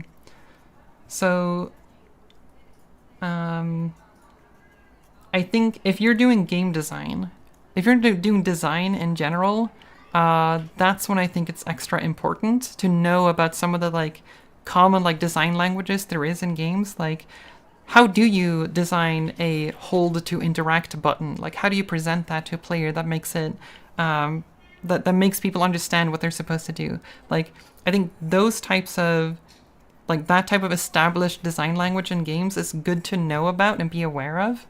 But there's a lot of roles in game development where you don't actually have to like play a lot of games in order to do your job well. I think it mostly matters when it comes to design. Outside of design, it's not as important, I think. But yeah, so in design, it's probably very good to have like good knowledge about how games work in general. But I think sometimes it can even be an advantage to not play that many games. Because there's if you're kind of outside of that traditional language of games, that usually means that you have a perspective that's very unique within a team. And I think it's possible for you to deliver and contribute on things that other people might not have even thought about. And I think that is also a useful perspective. And so I don't think it's super important to have played a lot of games. And you definitely don't need to be good at games. Like that doesn't matter at all. But if you're a designer, then I think it matters. Then it's good to be like aware of everything out there.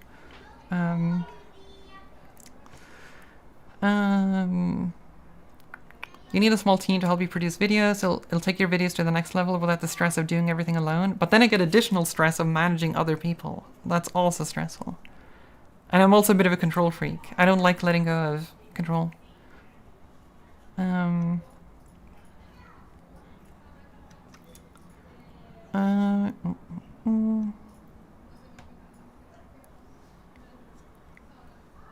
Well, so thank you, Box Platformer, for the comment you made probably like 10 minutes ago about appreciating me sharing my knowledge.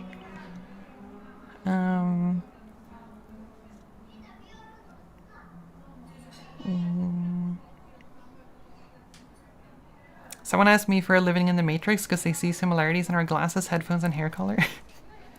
It's the round glasses, I think that's... They're similar. That's true.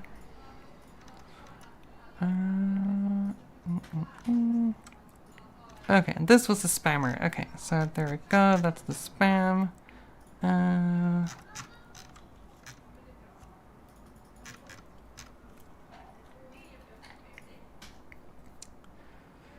Is learning how to draw paint making your learning better for learning game dev? I think, yeah,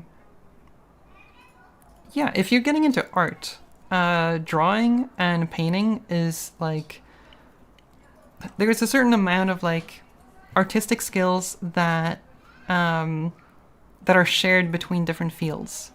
And so if you do a lot of like art, like if you do a lot of drawing and painting and illustration, you are going to start learning a lot about shape language. You're going to learn about composition, dealing with like stuff like tangents in your composition. Like there's a lot of concepts in there that are going to be like applicable even if you're doing 3D modeling or if you're doing environment art or like even like UI design. Like a lot of stuff has overlap. And so drawing and painting, I think, is useful if you're doing anything art related. It will definitely like help you whatever you do within art. But yeah, so it just depends on like, do you want to like go broad on those things or do you not care that much to do that? Because like if you want to get good at 3D modeling, then you can just get good at that and not focus at all on like drawing or painting. Even though drawing and painting will probably give you some valuable tools, just doing 3D modeling is also going to give you most of those tools anyway. Well, maybe not composition. I think sometimes people focus a lot on like a single model when they're doing 3D modeling. So I think 3D modeling generally doesn't give you a lot of ideas around composition and like lighting and that kind of stuff. But if you do environment art, like you're actually in engine placing, like doing architecture and like placing props and lighting environments, that's when you're gonna have to like learn composition. And so, yeah, I guess it just depends on like what part of game dev you want to focus on. How many of your school friends turn into game development? Most of them. The school actually survives. It lives and dies on whether or not people get jobs afterwards.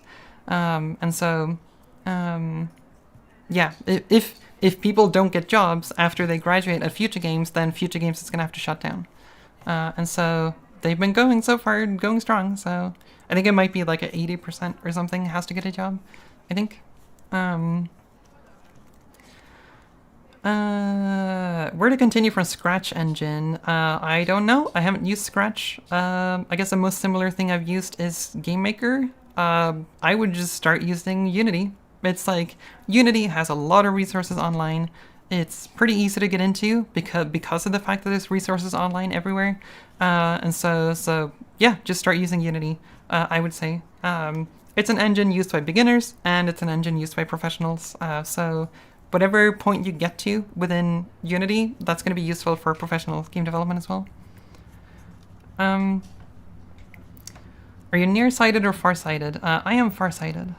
I don't think farsighted is an actual like medical thing, but in the sense that like when I relax my eyes, when I'm like fully relaxed with my focus in my eyes, my sharp focus is like several kilometers away. I think like around 8 kilometers or something, almost infinity practically. And so the reason I'm wearing glasses is because it moves that distance from like 8 kilometers down to like 1 meter, which makes it so that I can relax with my eyes instead of like straining them all the time to pull my focus in. And so that's why I have these glasses. I'm not supposed to wear them outdoors. If I go outdoors, I can't see much beyond like 5 meters. So then I have to look above the glasses all the time. So, yeah.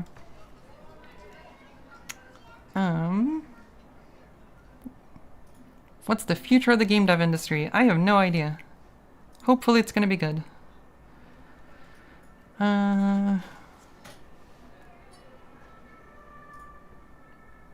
The most distracting part is seeing the frame of your glasses when they're not like almost touching your eyes. Is it that distracting? I feel like so I used to have my camera lower, but and I guess I could push them up a little bit.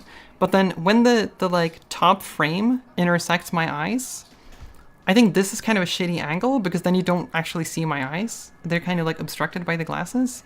And so then I have to go like even further to make them like be within the glasses. But then I need to have a really low camera angle. And I don't like the way my face looks when I'm like straight ahead. Like, I don't know.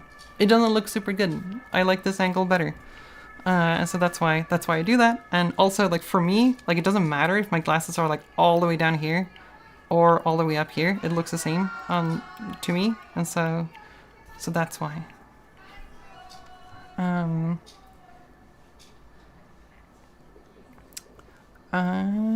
Let's see. Do you have advice or rules of thumb for what topics need a deeper understanding to use versus just learning a particular implementation or leaving heavy lifting to someone else's tools or such? I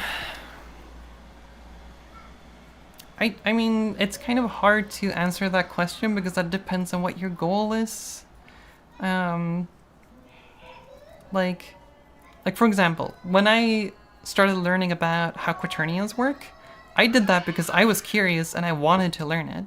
But did I have to? Not at all. I didn't have to learn quaternions at all. I could just keep on using quaternions as a black box and not know how they work, and I would have been fine in game development. And so for me, the reason for me to go deeper is like almost entirely just because I wanted to, because I was curious. And so I'm very much someone who otherwise, like, apart from my curiosity, I'm kind of like, everything is kind of on a need to know basis. Like, I don't learn things that I don't have to learn. And so, but if I do have to learn them, then I'll just learn them, like, along the way. So if your particular implementation solved your problem, then good, then you're done. Now you can move on to other things, right? Like, you don't have to, like, re-implement the wheel every time, right?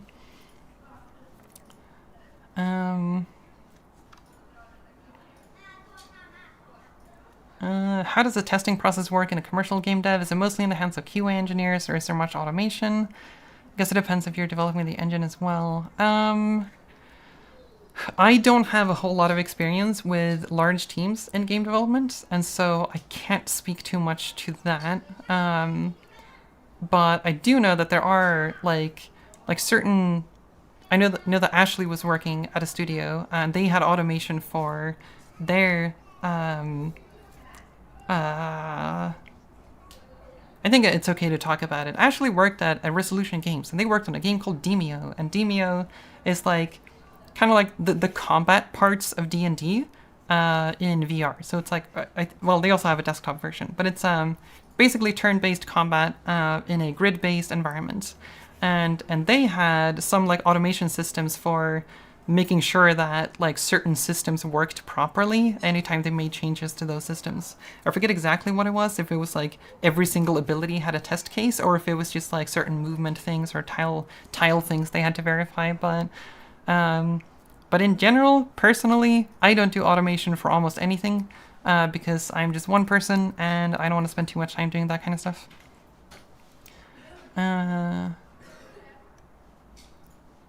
Okay.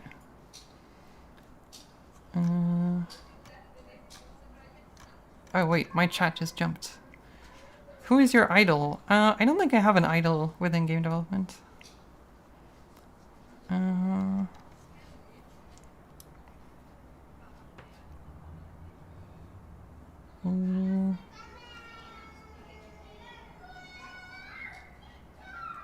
Which is the first game you played as a kid? First game?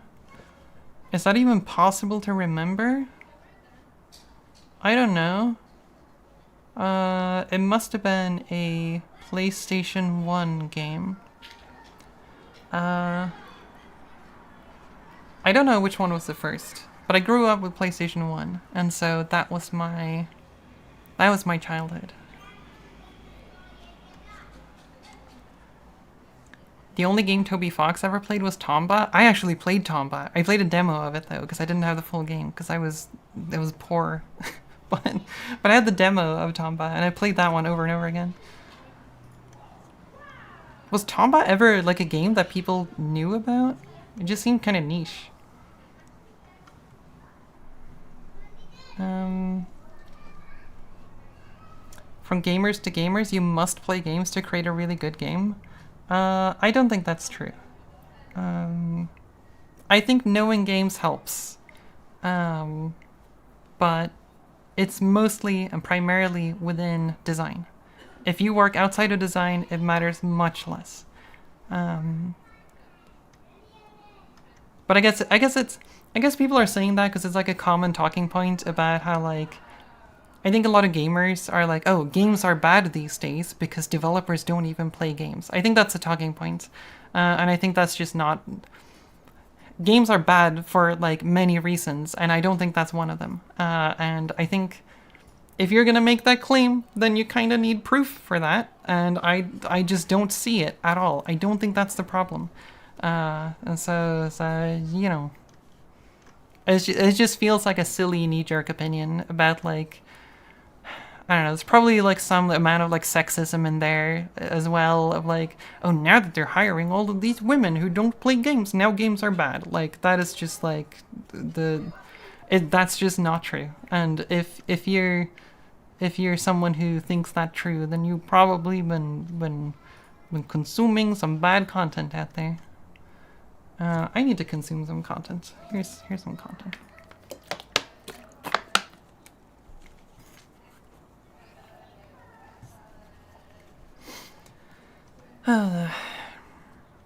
Like imagine if they pulled in like a I don't know, who are they? The directors of like Breaking Bad or something who made like that one Breaking Bad, like a really popular TV series.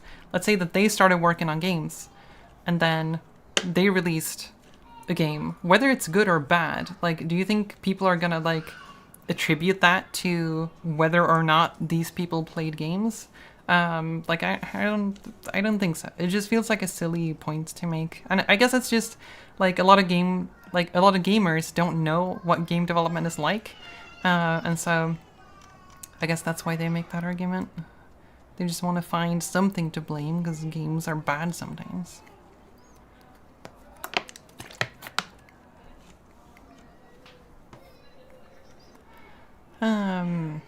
Stressing myself out over trying to come up with questions because I've never finished a legit game yet and I'm nervous I'm missing something.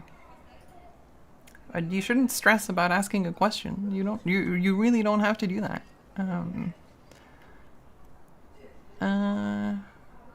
Okay. I'm almost caught up with chat now. I'm currently learning CUDA C. Does learning from that translate to shader programming or graphics APIs? CUDA. Isn't CUDA like compute shaders, basically? I would guess that translates to like certain types of like graphics programming, especially the more like technical side of things where you're doing like compute on the GPU. But I think if you're talking about shader programming as in like making the shaders for surfaces of objects, like, I don't know, like grass or water, or actually grass is a bad example. If you're doing like water or like the plastic object and you want to like work on the shading of those types of things, that's generally a little bit more of an artistic thing rather than a technical thing. So it kind of depends on which side of tech art you want to focus on. What's your favorite recreational activity after focus session? I guess most of my recreational activity is like watching YouTube videos, I think. Otherwise I tend to work quite a lot. I mostly watch YouTube when I'm eating. Otherwise I pretty much work on stuff outside of that all the time. How to get good at stuff. Be excited about things and then look into it. That's my strategy.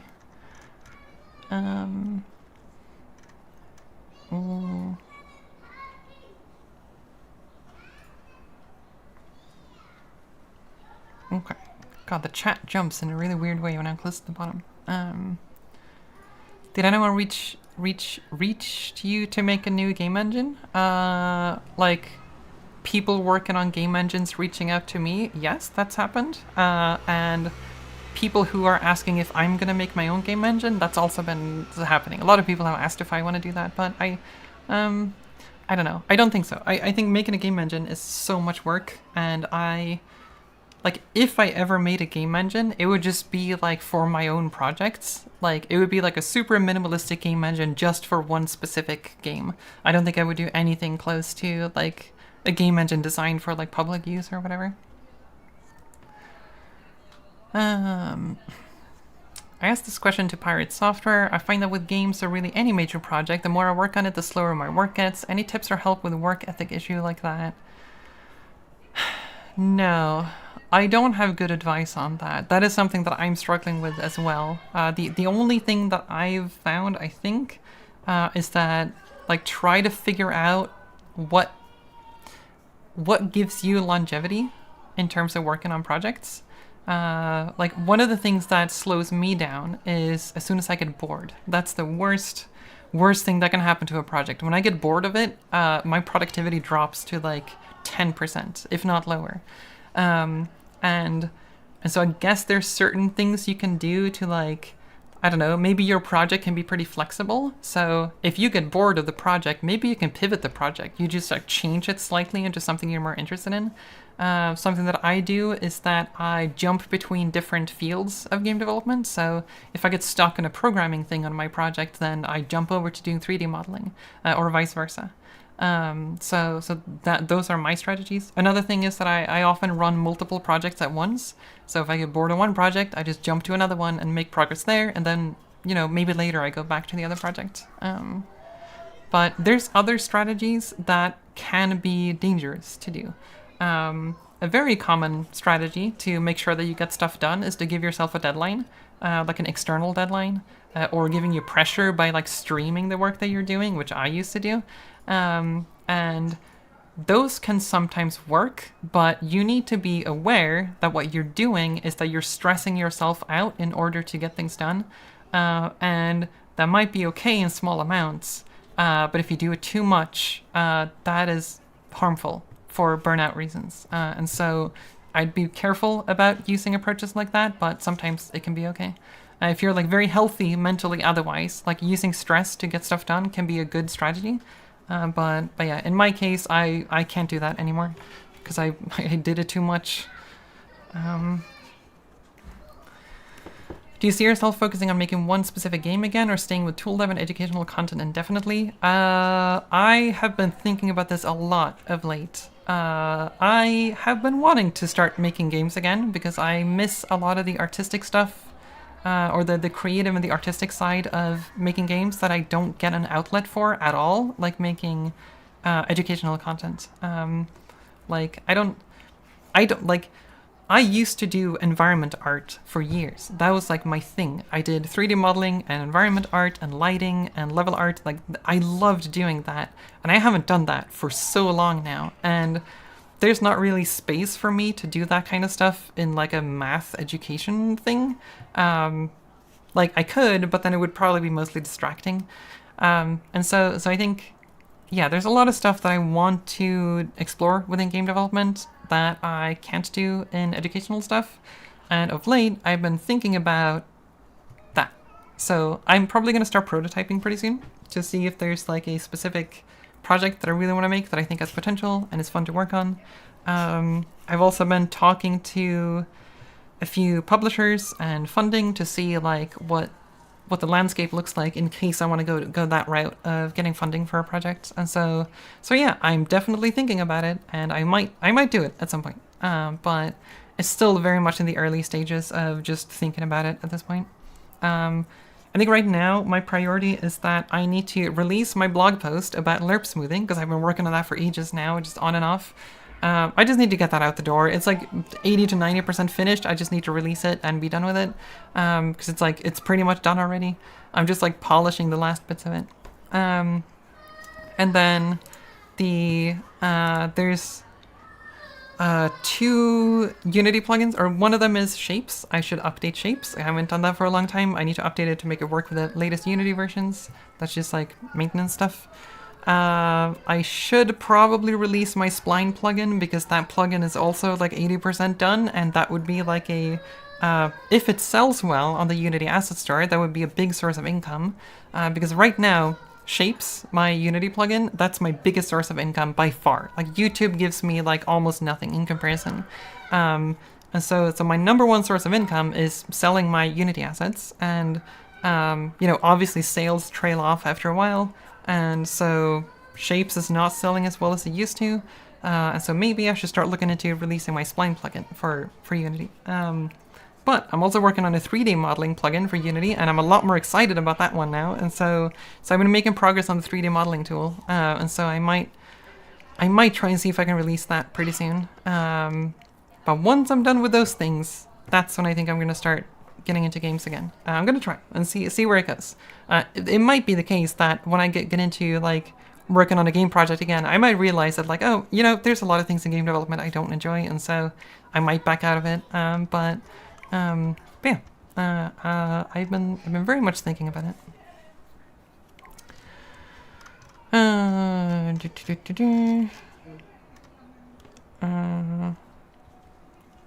Okay. VBO/VAOs. Is it better to use too many or too few? I forget what this is. Is this like an optimization thing for rendering? Or is it like... I forget. Either way, I'm probably not going to be able to answer your question, given that I've forgotten what these acronyms mean.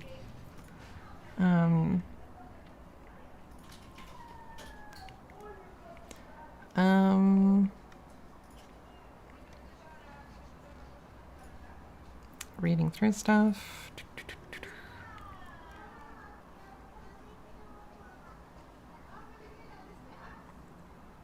Making a little sailing demo app. It looks at all old tools used to help navigators cross the sea. But there's so many coordinate systems, lat long, great spheres, etc. Any tips on not going nuts? Encapsulate stuff. As soon as you have a coordinate system, add utilities to go from and to that coordinate system, and like have that as its own separate utility. Encapsulate all of that stuff as soon as possible, so that you're not like always manually converting at every like location where you're using it. Like add utility functions for that kind of stuff as soon as possible. That's something I've like making my 3D modeling tool. That became like a big issue real quick. And if I hadn't encapsulated that already, like in the beginning, I might have like stopped working on the project because it like snowballed into a mess. Because I need to convert between like world space, object space, and then your grid space that you might be orienting and creating objects in, and then there's a local space of your like selected elements, and there's a lot of spaces there. So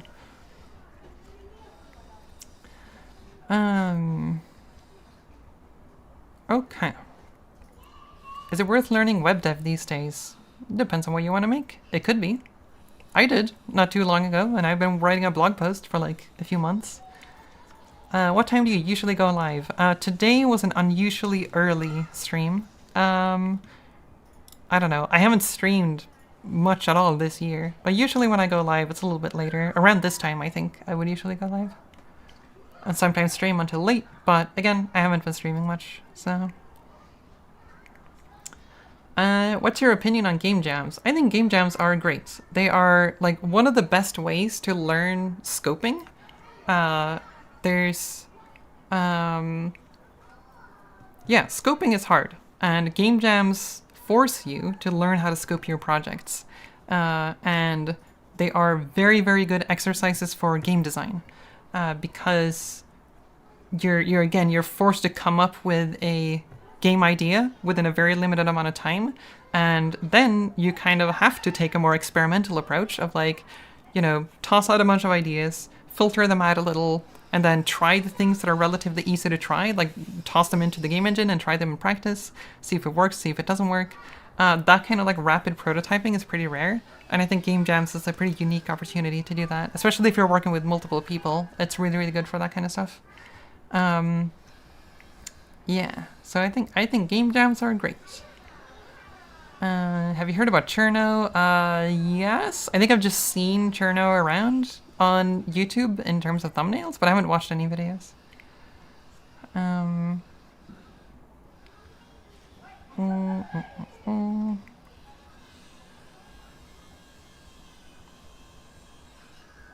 Will we see some cats in this stream? Thor was here earlier, but no, they're all napping right now. It's their nap time.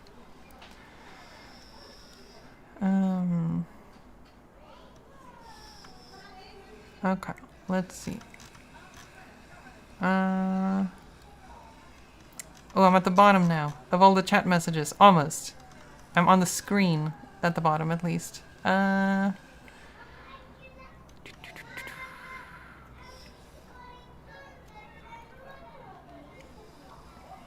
Working on a Cricket League game project. Client told me to make a dummy version of that game, but I have no idea what should be the cost of this project as a freelancer. Any suggestions? I don't know. Like, it's hard.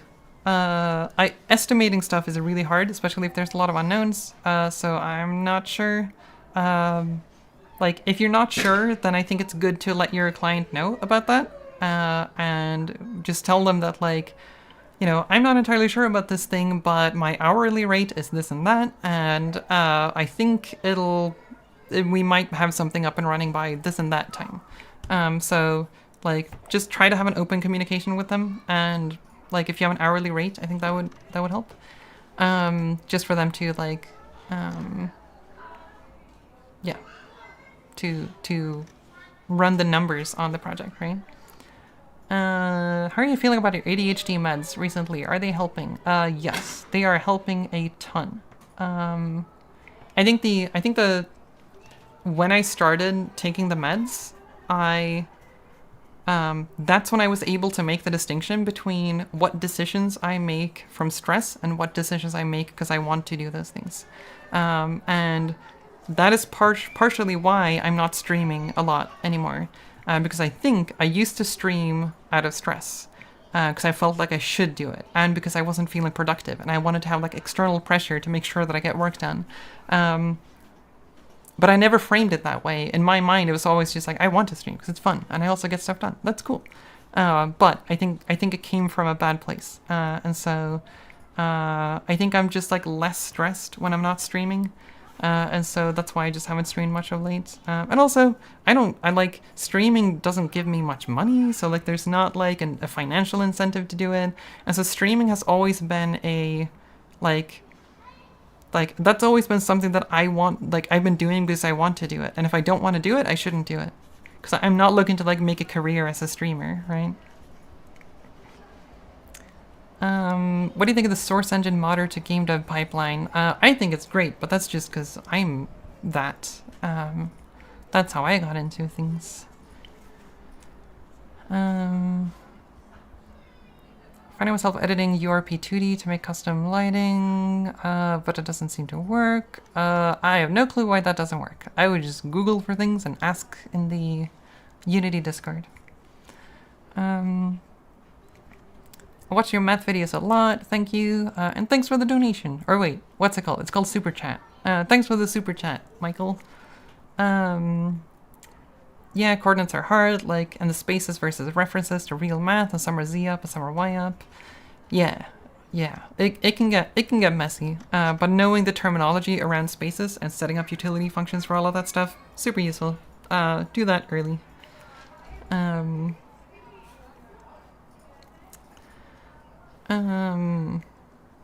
Game jams force you to do scoping well, but it doesn't really teach you in my experience. I've only done 2 though and had a bad time. Yes, definitely possible to have a bad time. I think that the strength of game jams is in game design. That's the strongest part of game jams, I think.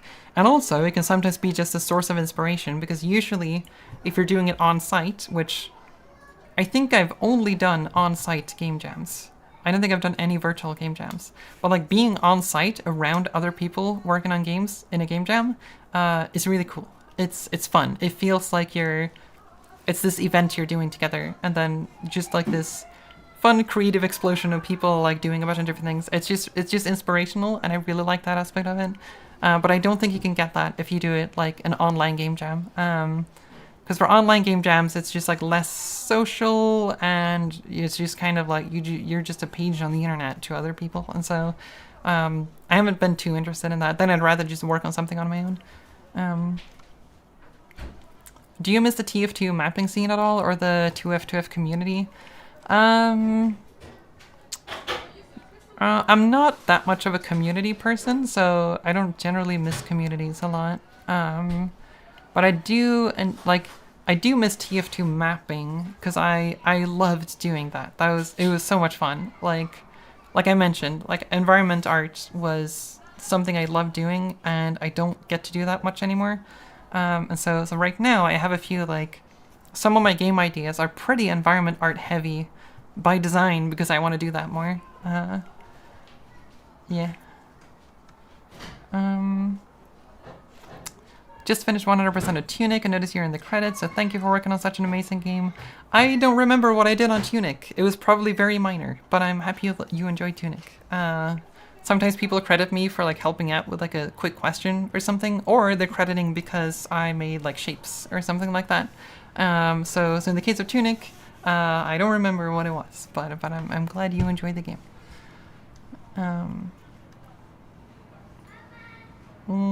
Opinions on Braid getting low sales and how Jonathan Blow's company is in danger.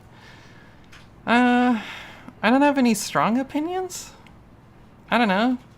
It sucks for them, right? Yeah, it's probably frustrating for them. I don't know. I don't have any strong opinions.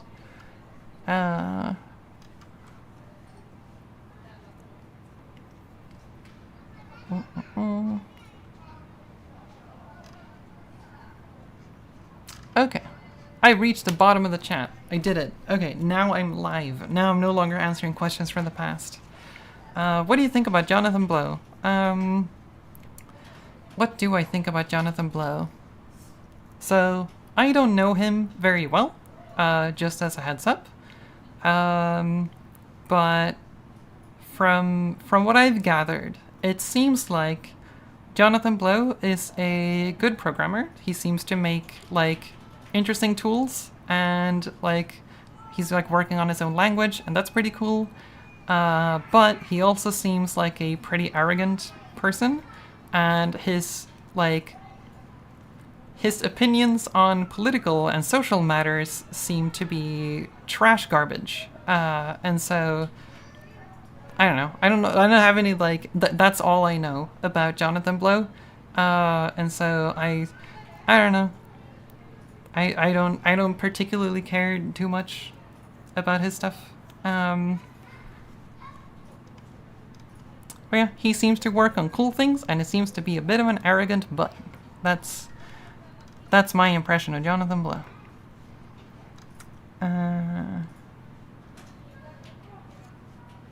What do you think about Sebastian Lug? You and him are my two favorite programmers on YouTube. Yeah, I like his videos. They're great. I think they're wonderful. They're nice. He's got a very, like, calm vibe, which I think is kind of neat. I feel like I mentioned this at the end of, I think I mentioned it at the end of the Spline video, where I feel like I haven't found my video voice, where, like, I'm not sure what vibe I want to have. And, like, Sebastian has a very cozy vibe, right? And someone like 3 Blue 1 Brown has a little bit more of an, like, informative vibe, but still a little bit, like, quirky sometimes. But I haven't found my vibe. Like, I don't know what my vibe is. For like, content I prepared ahead of time, like making videos. And I'm not sure. I'm not sure what vibe I would have, but yeah, Sebastian, I like his videos. They're cozy. And also, Sebastian uses Shapes, my vector graphics tool, to make some of his animations.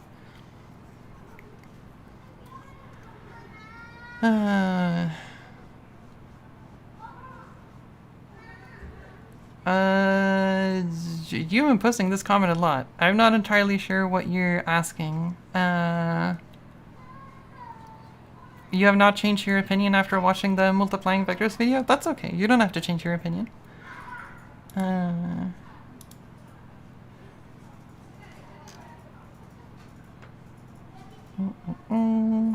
Love your video, especially on math. I'm a tech artist. Do you consider yourself a tech artist? Yes, I think so. Yeah, I mean, I don't know. Tech art is probably the closest term to what I do, but, like, you could also, like, call me an indie tool developer right now. I'm also, like, you could call me an influencer, like a math influencer, because of my, like, the videos I made of late. There's a lot of, like, ways you could frame the stuff that I do, but I don't know. I make game development adjacent stuff, sometimes games, although I haven't made games for about 4 years now, so I've been very focused on my math stuff, but yeah, I don't know. But I think I usually usually call myself a tech artist because I like how it encapsulates both the art side of things and the technical side of things, even though tech art isn't really that, but it gets the idea across, I think. I really wish you could do that updated shader course that was meant to happen a while ago, but didn't.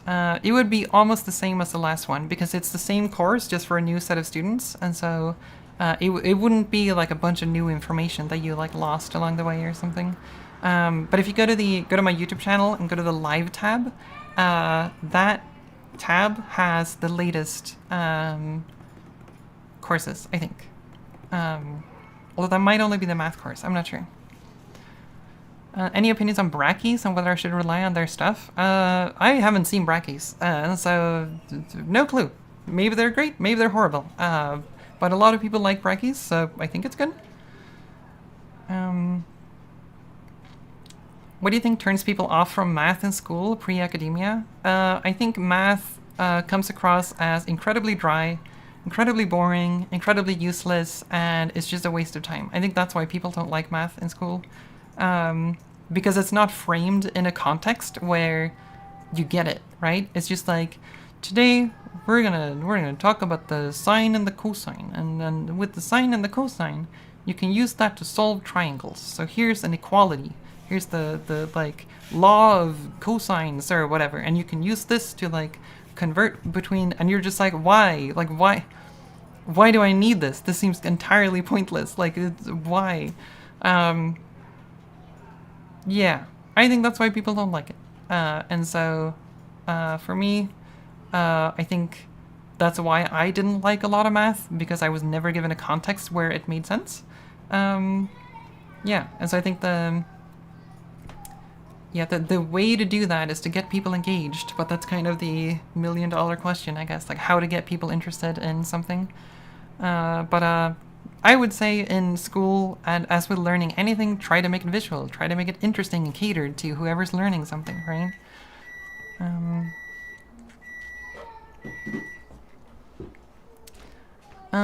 I'm in tech art, and the thing every tech artist I've worked with has said at some point is that they wish they were better at math. We always have ideas we can't really do because of the math.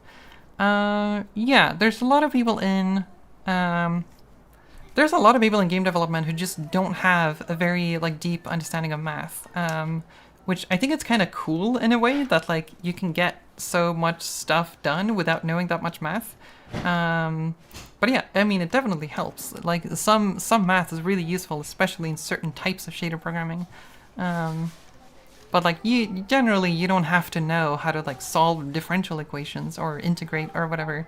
But you might come up with a shader idea that might require integration at some point, and so yeah, it can definitely help. I'm really impressed by how knowledgeable and insightful you are. I was wondering, did you study anything specific that helped you develop such a sharp mind? I don't know if I have a sharp mind. I wouldn't credit myself with that. Any courses or books you'd recommend? I don't have any courses or books to recommend. I am very self-taught and driven by my own curiosity by like to 90%. And so I've never had any like dedicated learning where I'm like, I'm gonna sit down and learn this thing. Like I don't do that. I just, the way that it works is that I have a goal in mind and then I learn whatever I have to reach that goal, kind of like obsessively. And then I think that comes across as me having a much broader understanding of something than I really do, because I've just like dove super deep into a specific topic, but then I don't have any breadth of knowledge. I just have depth, right? And yeah, so that's just my strategy for learning things. In other words, I don't focus on learning things. I just focus on getting things done, and then if I need to learn something along the way, then sure, I'll do that. But usually that does not involve books or courses. So that's just not something I do. Pretty much everything I do is just Googling for things online and learning from various sources and from various places. Yeah.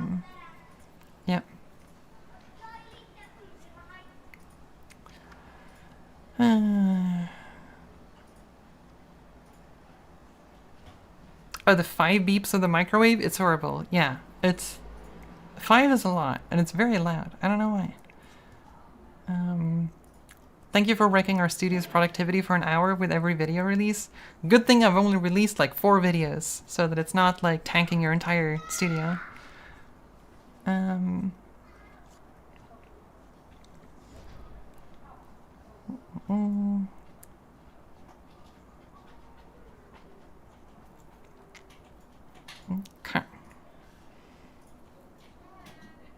Would you consider a tutorial on compute shaders? So 2 things. One, I don't know compute shaders that well. I've used them like for one project, but I don't know them like super like in and out in terms of like all the quirks of compute shaders. So the first thing is that I just don't have a lot of experience with it. Maybe I will at some point if I look into them a little bit more. So I don't feel like too confident to make something educational about compute shaders until I have a more like fundamental understanding of them. And 2, I don't really make tutorials. I make courses, and like I make courses with my live streaming, and then I make like educational videos, but I wouldn't say that those are tutorials. I think tutorials are very goal oriented. Like I'm gonna tell you how to solve this problem, but my goal with my videos are not to tell you how to solve a problem. Most of my videos are like they're about teaching you tools that you can use to solve other problems. And so generally, I just don't really make tutorials, and so I get this question a lot. Like, there's so many people are asking about, can you make a tutorial about this or that other thing? But that's just not the type of content that I make, and it's not the type of content that I like to make. I sometimes do it on like Twitter of all platforms. Like sometimes I talk about like how to solve specific problems there, but in terms of video content, I just don't think it's a good fit for video. There's a lot of people who kind of like, you want to solve a problem, and then you have to click through a video that's like 5 minutes long, and so I don't know. It's just not the best platform for tutorials, I think. I mean, not that Twitter is a good platform for that either, but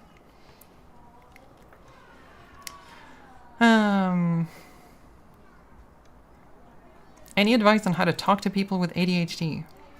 I think you just talk to them like you would most people. I don't know. I mean, maybe there's some things you can do if they have like a very severe form of ADHD, but I don't think you have to make any exceptions.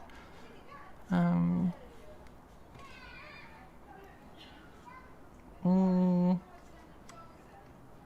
do you think will happen if Trump wins the election? That's a very off-topic question. I don't know. It would be very bad. I don't think it should happen. It would be bad for the country. But I'm not American, and so, you know, it's none of my business if they want to destroy their own country, I suppose.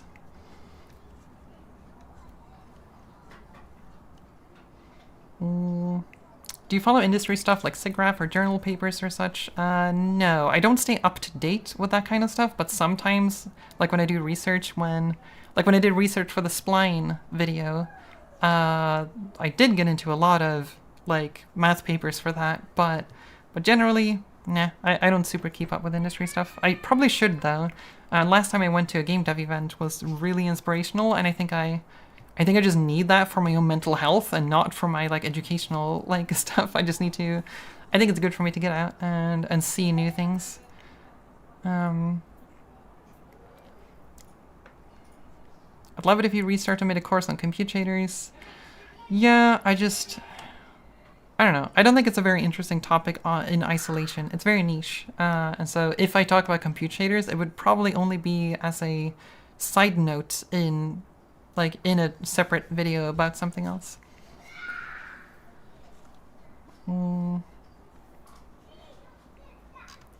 Okay.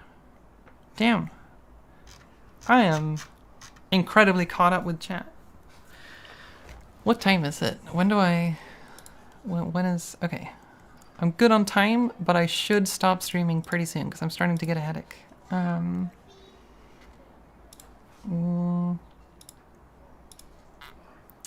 need to drink more water at the very least.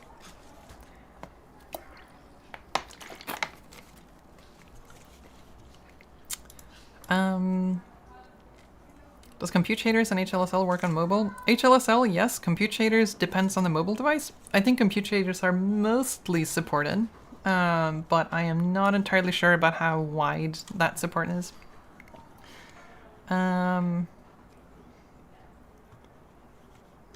Any chance of a showcase of your level design tool? Oh yeah, I mentioned that earlier. Yeah, I can do that.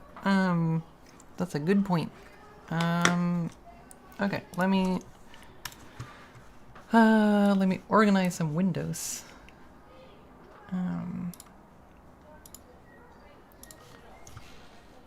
Okay, what's the Windows shortcut to? Okay, wait, that works. Okay, cool.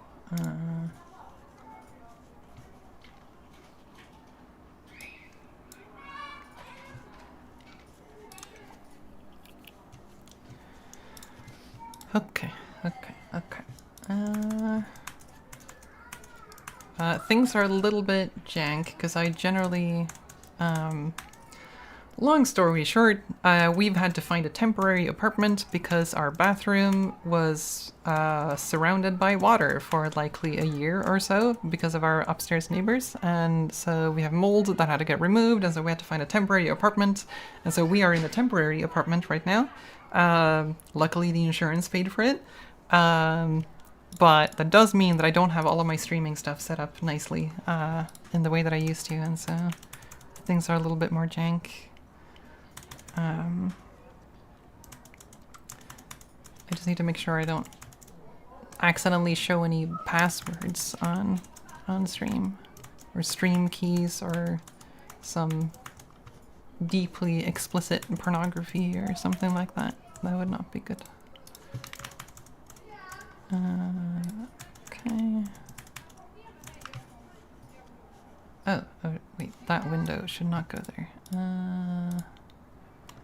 Let's close that, and close those.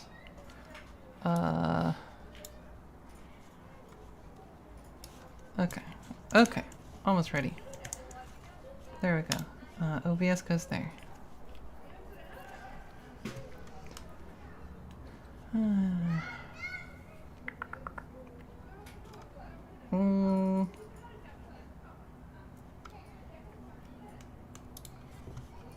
Thanks for persevering through all the answers. Yeah, no worries. That's why I was streaming, because I wanted to do a Q&A after the interview.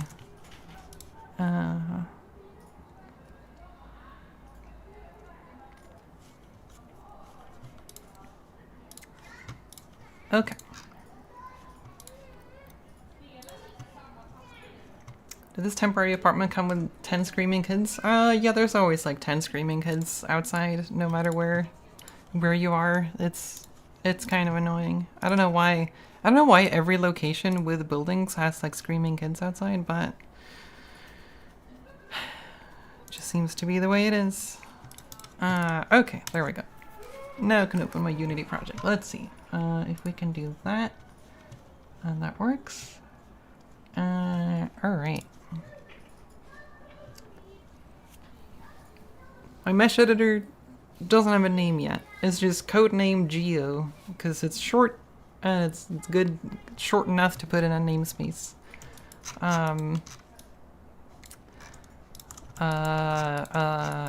Okay. I don't have any like pretty stuff right now because it's all... I've recently been changing the way that things serialize, and so I can't make any nice looking models because I'm gonna break them immediately afterwards because I'm, again, changing everything up. But yeah, so the way that my modeling tool works is that you open up the modeling tool. So right now it's open, so it kind of shows this grid.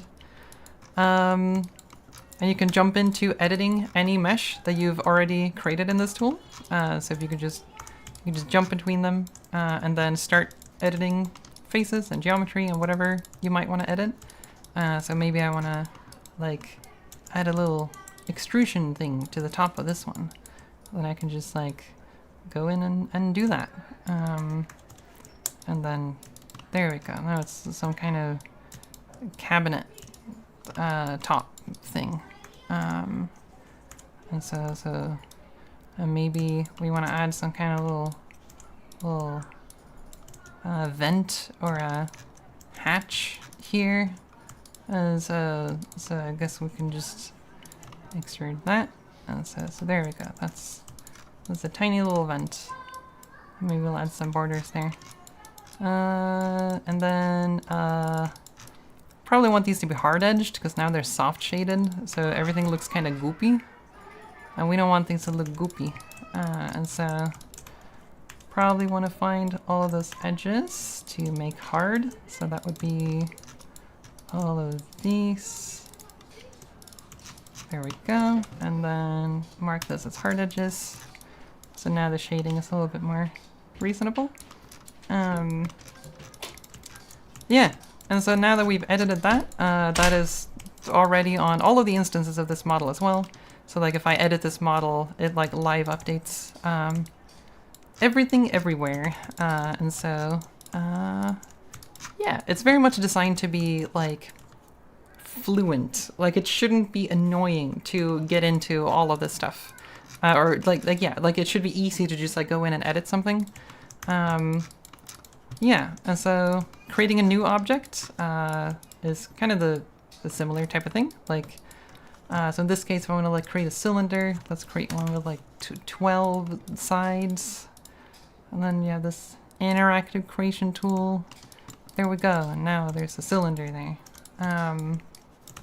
Yeah, I have a bunch of snapping tools as well. Sometimes you want to like make sure that you can snap stuff to grid. A lot of tools are really bad at letting you snap stuff, which I don't know why. Yeah, I have a few like specialized tools as well, where like if I select these two surfaces and then I extrude, and then if I want to like punch a hole through this, I have this thing where like if I select two surfaces with the same amount of edges, you can create a bridge between them. So now we created this like ring out of that. So that's also a useful tool. Yeah, then I have a few other esoteric features. So let's see if I do that. There's this thing that can like happen easily if you want to make these like tiny little beveled edges. So now you can see that the shading looks kind of horrible, right? Like this does not look good. It's all triangly and goopy. So if you want to make like these kinds of like short bevels, sorry, I accidentally left my tool. Then like, yeah, you could like select these edges and you could make them hard edged. So like now you have a hard edge here. And that looks fine, but what if you want this edge to be soft, right? Like what do you do then? And then you could say, well, let's just mark all of these edges as soft. So set this as soft edge. And now we're back to the goopy mess, because it's kind of like averaging those normals across all of these huge surfaces. So usually this is not what you want to do, right? So I've added a tool to my tool specifically that I think is unique, because I haven't seen this anywhere else, which is a half edge selection tool where you can select specific sides of an edge. So usually edge selection doesn't let you pick sides of an edge, just edges, right? But I have a half edge selection tool, so you can select specific sides of edges. So in this case, I'm selecting the inner part of the sides here. So like these specific sides of each quad on the edge. And then what I can do, I guess I can do that here as well. And then if I show where are the normals? There we go. So now I'm showing the normal direction of the vertices. And so the reason it looks goopy is because it's taking these normal direction and blending them over the surface, right? But what if there was a tool where you could say, you know what? I want to change the weight that these vertices have on a specific side of these quads. And so that's what I have here with my set soft edge weight tool, where you can just change the weights of these vertices. So that if you set the weight to 0 on the bevel side, it's going to prioritize the surfaces up here. And so because of that, the smooth shading is just over the bevel along the edge. So now we get like a nice soft edge, and it still looks flat on top, and it still looks like cylindrical on the sides, so we don't get that weird goopy feeling. So that's something that's pretty unique with my tool that I don't think other tools usually do. Like sometimes you can like manually edit like face vertices and whatnot, but But yeah, so that's a neat little feature. But yeah, otherwise, I don't have that many like features in it yet. Like a lot of the time goes into just like stuff that's kind of invisible to users. Like, I don't know, simple stuff like deleting faces. Like if you want to delete faces, there's a lot of like edge cases I need to cover there, right? Or like stuff like, oh, I want to create a face in all of these edges, and like a lot of features that are just kind of expected that you should have in any 3D modeling tool. Yeah, recently I've been focusing a lot on making sure that the workflow for creating meshes and like dealing with assets is very fluent. And it's been kind of a nightmare to get that to work, but I finally got a nice system set up for how it deals with assets, because I didn't want every mesh to be like made out of multiple assets for like, you know, the source data for my modeling tool and the generated Unity mesh and like some other data I might want to attach to it. So like for example, like I wanted to make it so that I could assign materials to these meshes, kind of like default materials. But then I need to store that somewhere, and the asset management side of things turned into a mess. But I finally find a way that I think it's good now, where each of these meshes correspond to a single asset file over here. I don't know if it's visible on stream, but yeah, so this is a single asset, and then there's sub-assets for the Unity mesh and the mesh data, and that's all cached in library, so it's not part of the asset file itself, which is important to make sure that it's like, if you want to share this asset with someone, you don't want to send over duplicate data and all of that. So yeah, the thing I've been doing of late is just setting up the workflow so that it's like nice to work with. Just quality of life stuff. Yeah. So this is my modeling tool. It's not done yet. There's a bunch of things I still need to do, but yeah. But I do want to release this on the asset store at some point. Let's see. Did people have questions about the modeling tool? Is it on sale? No, not yet. But I will. I want to sell this at some point. So it's gonna be on the asset store whenever it's ready. Can you please ship this yesterday? It's a little bit too early. Are you doing the same for Unreal Engine? Not right now, but I will add stuff like exporting to OBJ or whatever file format's easy to implement. So you could do something where like, you could use my plugin in Unity to make models, and then you export and use them in a different game engine. That's totally possible. Why you make this when there's so many other 3D modeling softwares out there? Because I hate Blender's UV editing tools, and I also enjoy making this. And also, even if there's other software out there, I think a lot of them fall short on many workflow aspects. Or, like, Maya falls short for being incredibly expensive. And so, I don't know, it just seems like, I think a lot of people like my tool design and my approach to UX, and I think even if there's already tools out there, I think people are going to enjoy using this tool if you like the kind of workflow that I like using. So there's a purpose to it, I would say. And also, competition is good, isn't it?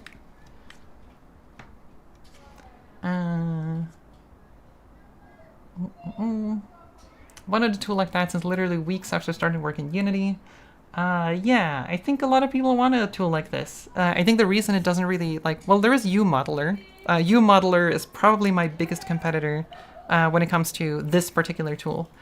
So it does exist, but it is also something that's kind of hard to do because it involves a lot of math, like a lot of math. And so I think for me, it's just like, not to say that it's easy, but I enjoy doing math. And so whenever I bump into a math problem, I can like work through it. And so I think I'm pretty well equipped to make this. How are you approaching undo redo? The same way you would with any other like scriptable object and whatever. Like it is like the mesh data is stored in a scriptable object right now, so I'm just doing like undo.record object. Hammer inspired you to start this, right? Yes. Source 2 has a really good in-engine modeling tool. And seeing that made me miss my old like source engine mapping days, and I was like, you know what? I've been considering trying to make a 3D modeling tool for a long time, and now I just got a surge of inspiration, and so you know what? I'm gonna try doing it. So that's the state of this right now. But there's a lot of stuff missing. I don't have a UV editor yet. I've started making like the UV editor window and whatnot, but no UV editing, no projection tools when it comes to that. Mostly I've been doing like the boring like asset management stuff, which I'm luckily done with now, which is exciting. There's a bunch of things like in terms of the viewport that I need to fix. Like right now, everything is see-through. And if I turn off see-through, I have a bunch of like rendering artifacts that don't look too good. So yeah, a bunch of like stuff that's less interesting but important that I have left to do. Oh, someone asked about Boolean operations. Boolean operations is a huge rabbit hole, and I'm not sure if I'm going to add that. I might add some simple Boolean operations like cutting with a plane, but stuff like subtracting a mesh from another mesh, I don't think I'm going to do that kind of Boolean editing. Maybe I'll only do some primitive Boolean stuff. Like you can carve out a cube from things, or you can carve out a cube or a plane or something like that. But I think like if I get into stuff like carving out a sphere from a mesh, that is a nightmare. I think that would be a rabbit hole that's going to stall everything else, and so I need to be careful about what features I decide to work on. I think a lot of the use cases for Booleans, I think, could be better solved by a simpler tool. Like the thing I mentioned before of like, I don't know, if you have this thing and you want to punch a hole through it, then maybe I can instead just add a hole punching feature, right? So like I mentioned before, if you have these two sides here, where like, oh, I want to subtract a cube from this, like, well, or I can just add a feature that bridges whatever you have selected, right? And now you got pretty much the same thing for punching windows into buildings or whatever. And so, yeah, I think that the way that I look at it right now is that Booleans is too much work too early. And yeah, like someone mentioned, maybe I'll do it at some other point. It's a really cool feature. It's like, it's a selling point. But yeah, I don't know. It's a lot of work. Like there's so many other like boring features that are really useful when you're doing stuff like this in practice. So for example, here's a classic one. I want to move the pivot of this object. That's not a fascinating feature. It's not an interesting feature, right? It's not something that's like a marketing point or whatever. But if you're doing this stuff in practice, like being able to move the pivot is really important. And so yeah, right now the pivot point of this object is at the world origin, I believe. Yeah, so the pivot point is over here, and that's shitty, right? And so I accidentally left my editing tool again. And so the way that, if you want to do that in my tool right now, is that, you know, you have your editing gizmo for moving stuff around. If I have a thing where if you press tab, then you start moving the gizmo on its own. So you can like vertex snap it to specific vertices if you want to like move stuff relative to vertices. There's also stuff like Maya had like per axis snapping, which I used a lot.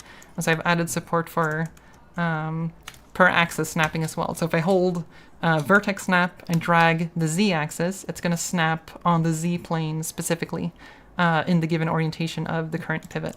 And so if I want to change the origin of this object, the way that I can do it is that I go into the pivot editing mode, and then I move the origin to where I want it. And then I have a button that just says, set the origin to the pivot. So if I click this, it's going to ask me if I want to also move the objects to compensate for this pivot switch.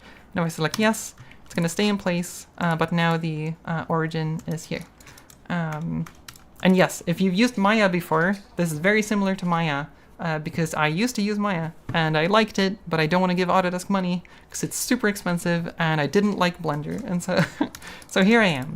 So it's going to be like if you've used Maya before, it's going to be like modeled after some of the designs that Maya had. yeah. Yeah, so that's the modeling tool. Let's oh yeah, another like one of those features people expect that might be difficult to implement is even stuff like selecting faces and copying and pasting, like stuff like that. It takes a lot of work to do that kind of stuff. Where like, you know, if I select all of these and I copy and then I paste, like probably there's something that users are expecting to happen. Like you probably want to copy those faces and place them in the same mesh and then move them somewhere else. And like right now I don't have that kind of support. But then also like what happens if you select vertices? Like if you select these vertices and copy and paste, should that mean anything, or should I just ignore it? And like a lot of I don't know, whenever you get into tool development, you realize that there's like so many things that tools have and support that are not advertised features, but that are like super important when you're actually using this in practice. And so yeah, that's a lot of work on that kind of stuff right now. Yeah. Do you have any texture UV stuff right now? No, I don't. I think I have a UV editor, but I think right now it's just a bare bones, like you can move the camera in the UV editor, but you can't do anything in it. I do have you can like select a mesh, because I just wanted to like get the actual mesh rendering to work here.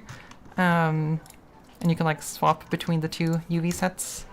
But that's it. This is all my UV editor is. There's no way to select UVs or edit them or stitching or unfolding or anything like that. And so right now it's just a UV viewer pretty much. But yeah, the idea is that the UV editor is going to be similar to the 3D editor in that you can do snapping, grid snapping, moving everything, joining things together, and yeah. And so it's going to get there eventually. I like how this is starting to shape up. What's next? For this, what is next for this? I think the thing that I was curious about, one thing that I was curious about doing is isolating your selection.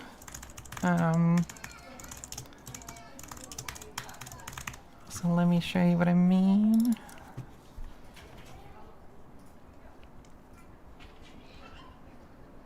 Jointing Blender Smart UV Protect will be huge for auto UVs. Yeah, I'm not sure how much I'm gonna dive into like automatic UV layout stuff. I think I mentioned it before. I think the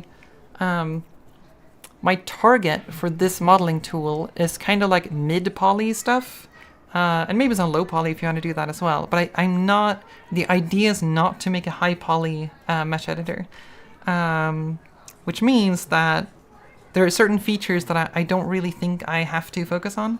And so I think when it comes to UV projections, I think there's a lot of use to have like a really smart layout tool if you're making high poly stuff. But I think for mid poly or low poly stuff, I think that matters less. And I think it's more valuable for me to spend that time making it easy for you to unfold, align, and snap things together and stitch UVs and all of that stuff. So like if it's easy to work with the UVs and it's like, I was gonna say fun, but I realize I'm in the minority who likes doing UVs. But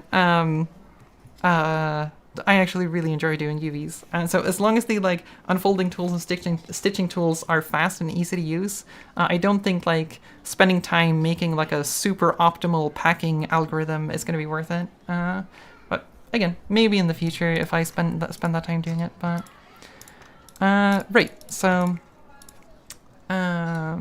here's okay, so let me just recompile.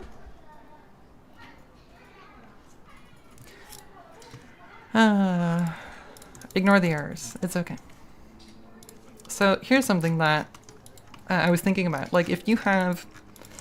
This is obviously a test scene. There's not a whole lot going on here. It's just scattered objects in an empty scene, right? And so one thing I was thinking about is that if you are in a very busy scene, like you're in a fully decked out scene with gazillions of objects everywhere, and you then want to edit an object, I think it would be nice if when you start editing it, everything else is hidden from view. And so that's something I was looking into, because I think otherwise you're going to have so many things in the way. So yeah, recently I've been like looking into that in terms of what's next, because I think that would be useful. Another one is to go into, like when you start editing, instead of like hiding all of the other objects, I go into this like search filtering mode that Unity has when you search for objects. So like you can still see the context of where it lives, but everything else is kind of just like has this whitening effect so that you can focus on that one object.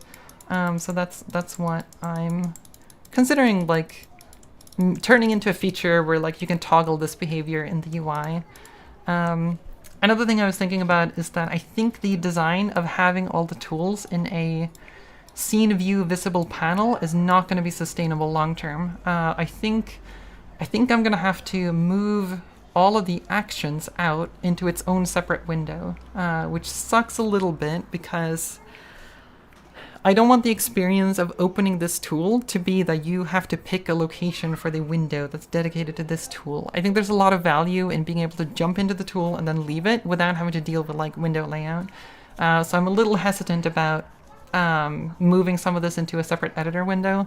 But if you're focused on modeling, then it is kind of a lot of wasted space if you just leave all of the rest of Unity open. So maybe I'm considering making it a thing where like maybe I'm gonna like have a thing where I'm expecting people to make a layout for 3D modeling, and then they switch layouts whenever they want to focus on 3D modeling. But that kind of sucks a little bit. I don't want to add like too many barriers of entry. I could of course add it as an option, but as soon as you add options, that means you're now maintaining 2 different paths of doing this, which is also a lot of work. You need to be careful about that kind of stuff when you're doing tool dev. But yeah, I don't know.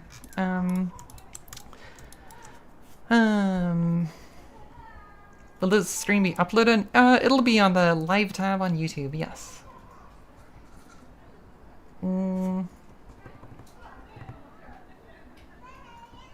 Okay.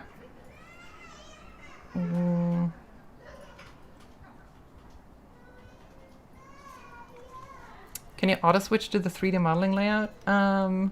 So I'm pretty sure that you can do that, yeah.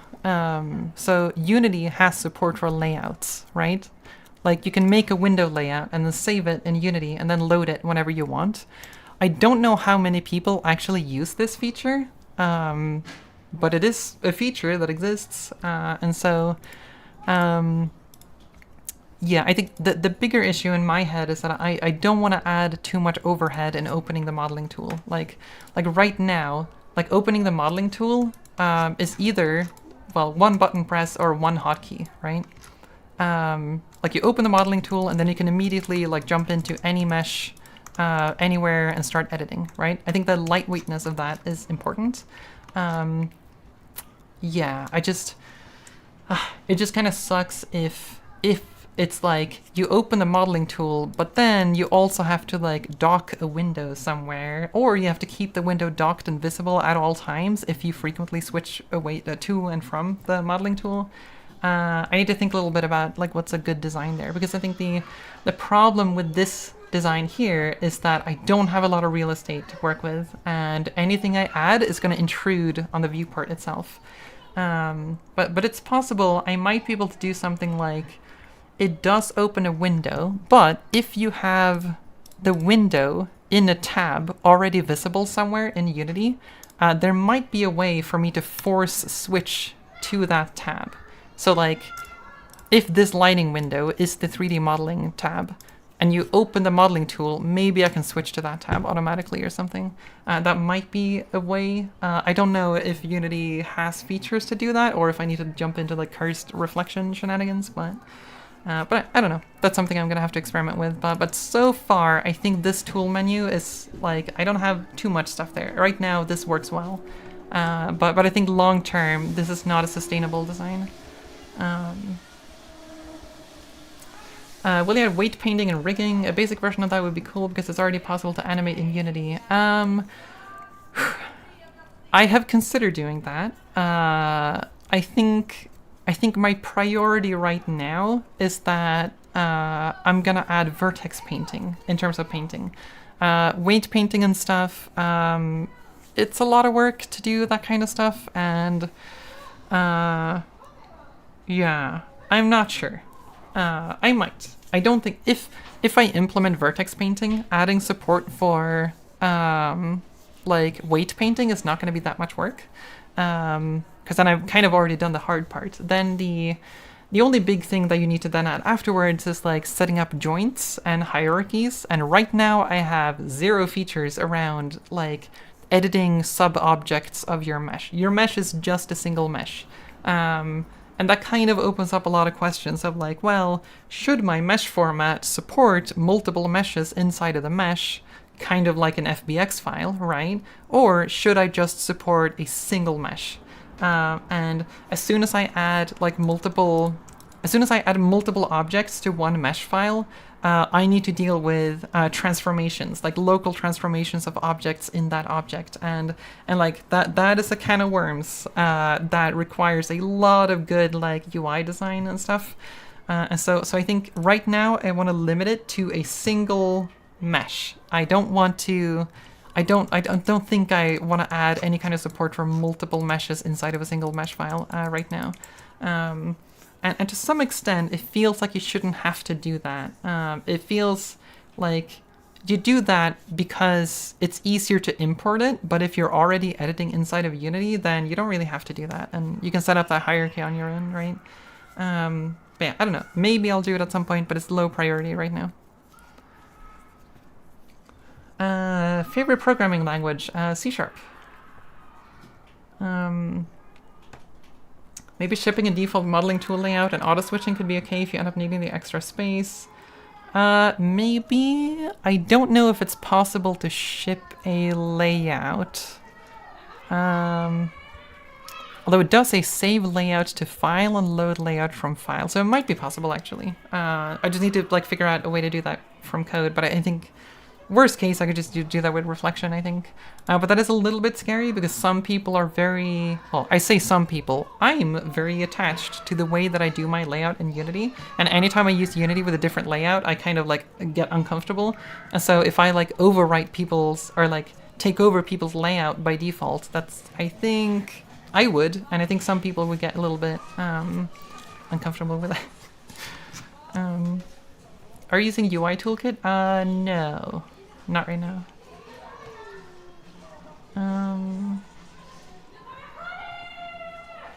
Okay.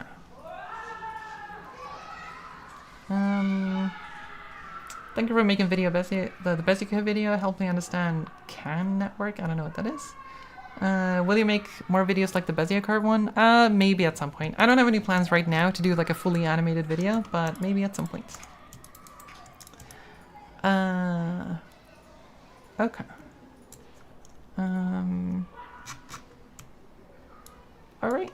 But yeah, that's what I've got so far. I think, I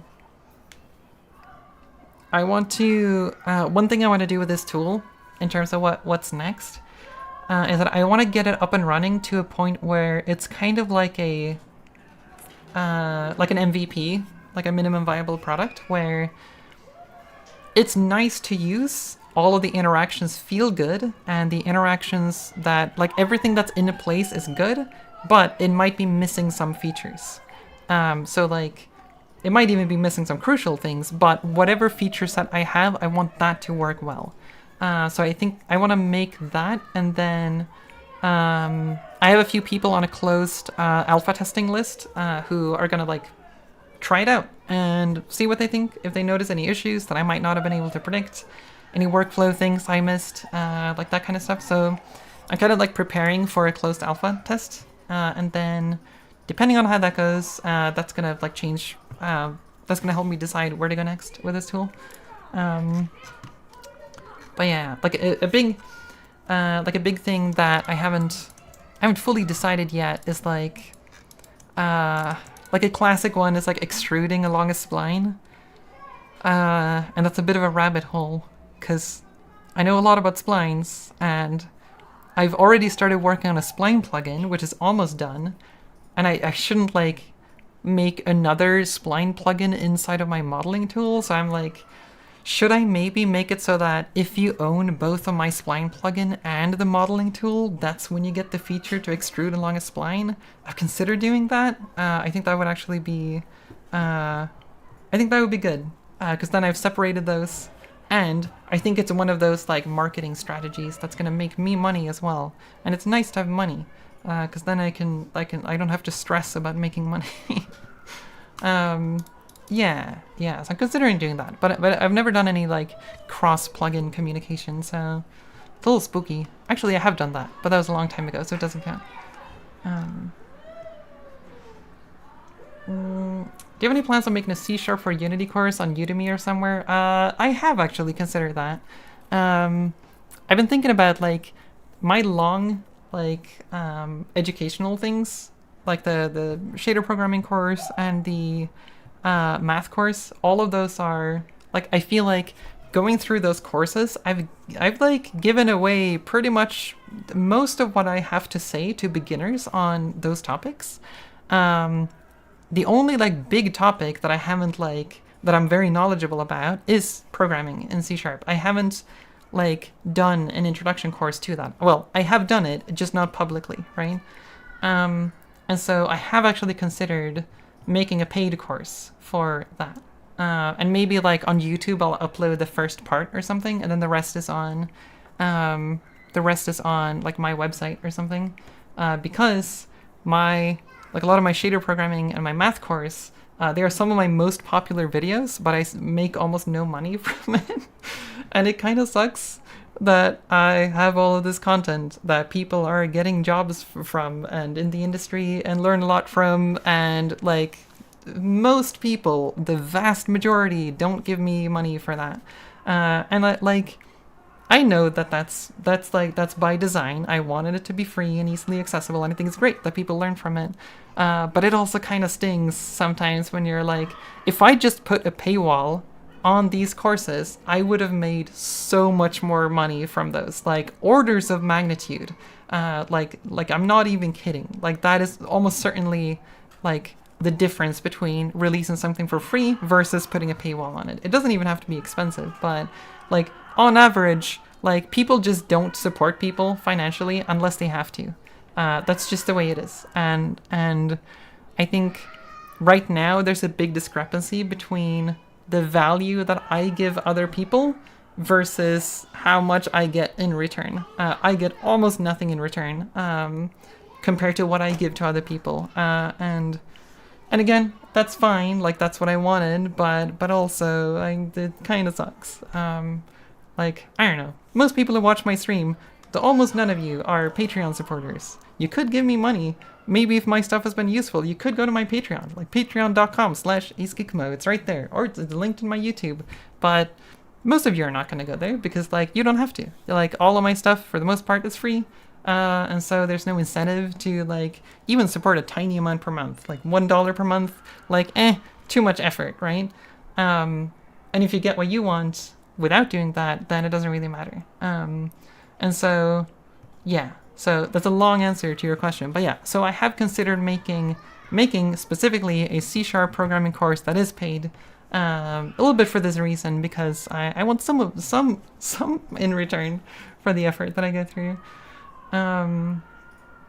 Yeah, like I mentioned before on the stream, like in terms of like my income, the vast majority of my income is for shapes, my Unity plugin, because it's paid. And if you have things that are paid, it's going to make a lot more money than if it's just donation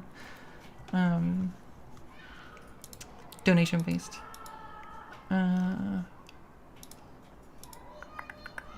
Okay. I didn't know you had anything. I just bought 2 of your gizmos when I could. Yeah, and I mean, it's... I'm not, like, saying that it's like, your fault or whatever. This is absolutely my fault. I don't like advertising my Patreon. It feels awkward. I don't want to ask people for money. That feels shitty. And I also like come across as like entitled of like, what, are you supposed to make money? Like, geez, okay, you have a dream job and like really you want more money? And like, I don't know, it just feels kind of weird. I don't like doing it. And so because I don't like doing it, I just don't do it a lot, and therefore people don't even know that I have a Patreon. So I don't know. It's just a weird situation. Money is annoying. It's annoying that money works this way. But anyway, releasing tools is a way where I feel less bad asking for money when I give something specifically in return for that money. With Patreon, it's like, I've already given you things for free, and asking people to spend money after they've already gotten what they want feels a little bit strange, for me personally. But yeah, and so it feels more like a simpler type of transaction to make tools, I think.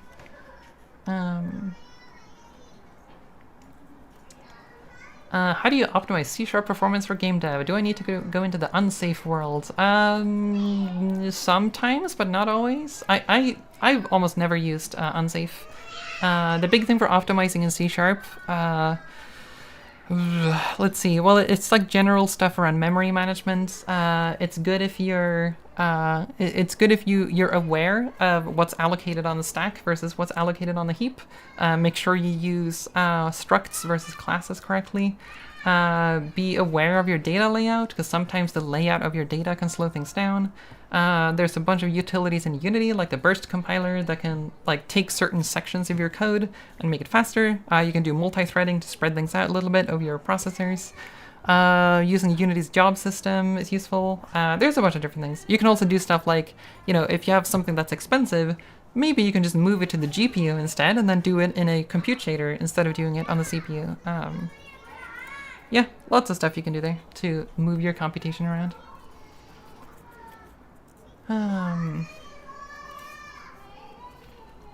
Okay. How much time do you spend in a week maintaining your plugin? That depends on when.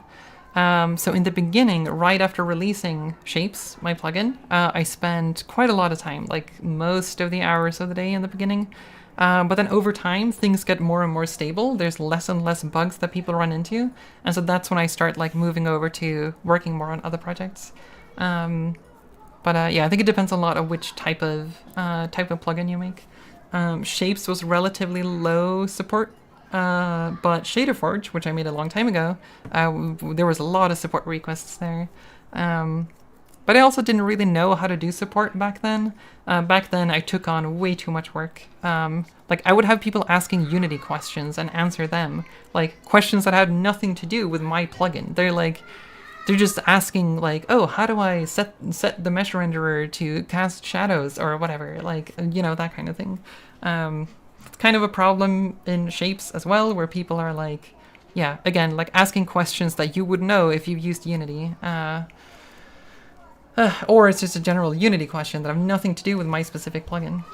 But yeah, I used to answer a lot of those questions. It's kind of like if you buy Photoshop and then you contact Photoshop support and you ask them for like advice on like human anatomy, on how to draw the human figure. And it's like, that's not really Adobe's job to teach you how to draw, And so like there's a lot of questions like that you get. Like with Shapes, like a lot of people are like, oh, how do I make this particular thing in Shapes? And it's like, well, I'm just giving you the tools, okay? Like you can learn and figure that process out yourself. Okay.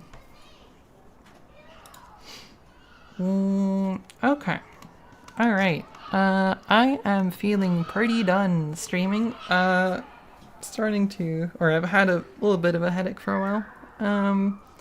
Any last questions before I close the stream? Oh, you know what? You know what I'm gonna do?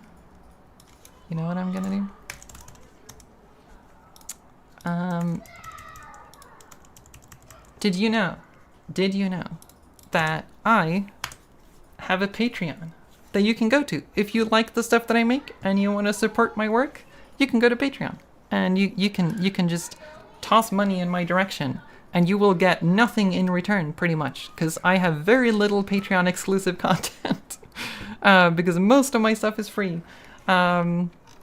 I did release the slides on my, I did a talk recently about lerp smoothing, and those slides are made in, well, web tech, so they're made in TypeScript, and a bunch of other things. So if you want those slides, like, to play around with or look at the source code, I have that on my Patreon. That's like one of the few Patreon exclusive things. And so you can access that there. I wish you did updates on your tool progress on Patreon. The thing is, I do that kind of stuff. It's just that I do it on Twitter instead, and it's free instead of paid. So I'm just horrible at like doing the right, like making the right decisions to make money. But there you go. I do have a Patreon, so you can support me there if you'd like.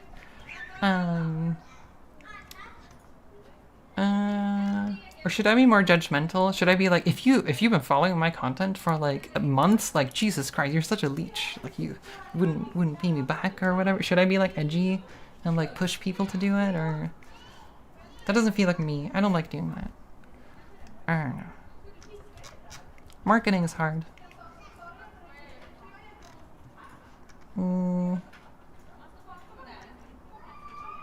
Okay. Are you planning on doing any talks anywhere soon? Not right now, no. Right now I am in, probably going to be in a bit of a hermit mode for a while. Or, well, I guess I have been, because I haven't been streaming for a long time. But yeah, I need to make sure that I don't worsen my burnout. I am, like, finally on some kind of recovery path, and I don't want to ruin that. And so I don't want to, like, pressure myself too much. And so, like, planning for talks and making talks takes a lot of energy and stress, and so yeah, I don't want to push myself too much. Any big plans for the future? Apart from my tools, the one big plan that I might do is that I might start working on a game. One of those video games I used to work on before I got fully captivated by math. So yeah, I might do that at some point. So I'm probably gonna prototype a few games, just to figure out like what is the thing that gets me excited and what's something that other people might want to play. So I have a bunch of ideas when it comes to games, but that's gonna be a little bit further into the future. Yeah, I've had this thing where I've built up my skill set to a very like high degree, so I'm very good at making things. But then I haven't really deployed it to make an indie game of my own, and I feel like why not? Like that, I have the ability, right? So why not do that? But it also hinges a little bit on like, can I find a gameplay loop and a type of game that feels engaging? I think I need to make sure that I do that. What are your favorite genre of games to make? That's varies a lot. I don't even know if I could like categorize everything into a genre. I used to make a lot of tile-based puzzle games growing up when I was using like Game Maker and stuff. I enjoyed doing that. When I got more seriously into game development, I did a lot of like environment art and level design, which I guess that was for Team Fortress 2. But then I wasn't like making an FPS game. I just made levels for an FPS game. But it was fun. Like, I love doing environment art for FPS games because you need to like consider the perspective from where everybody's standing and everything. That's kind of fun. But I also enjoyed, like, I did environment art for a game called Unmechanical. It was an Unreal Engine game. I was in school at the time, and that was like a 2.5D side scroller. And that was kind of fun as well, because then the way that you do environment art for that, you have quite a lot more freedom because you almost only ever see everything from one perspective, so you don't have to consider every perspective, which is kind of cool. That gives you a lot of like creative freedom, which I enjoyed. Yeah, I don't know. I don't think I could like categorize things into a specific genre. There's a bunch of genres I've never like touched when it comes to making games. Oh yeah, like visual novels, like very dialogue heavy stuff. I don't think I've ever made anything like that. But the game idea I have in my mind right now is pretty dialogue heavy. partially because I also want to challenge myself. Because I think if I choose a project that's gonna be too easy, that just falls into my like existing skill set, I think there's a risk I might get bored. So I need to make sure that whatever I choose to do, it has to be a little bit challenging. Otherwise, I run the risk of losing interest after a while. It's so dumb, but yeah, it's the way brain works sometimes. So for example, writing. I've never done writing. I've never written dialogue, but it seems like a really fascinating and interesting like challenge to get into that creative space. Like I've done like visual art, but I've never done like written works of art. And so that would be really fascinating. But again, depends on like what game idea will stick after I've done prototyping.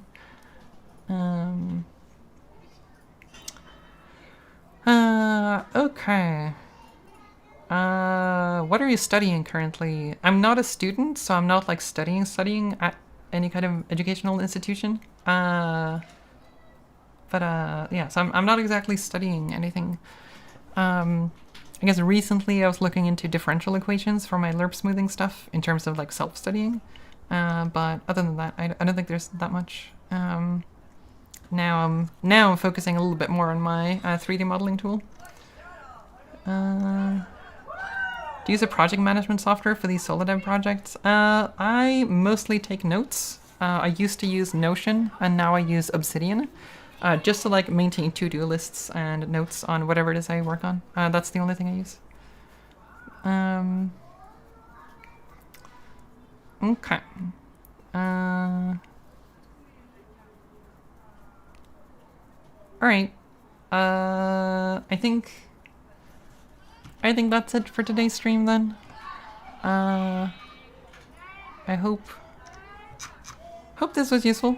And it's gonna be so nice to close this stream and I can finally stop talking because my throat hurts because I rarely talk this much. And so I'm gonna sit entirely quiet and probably work on my modeling tool. And does it bother you guys that Obsidian is not open source? I don't think it bothers me, but it does bother me that it has open source vibes.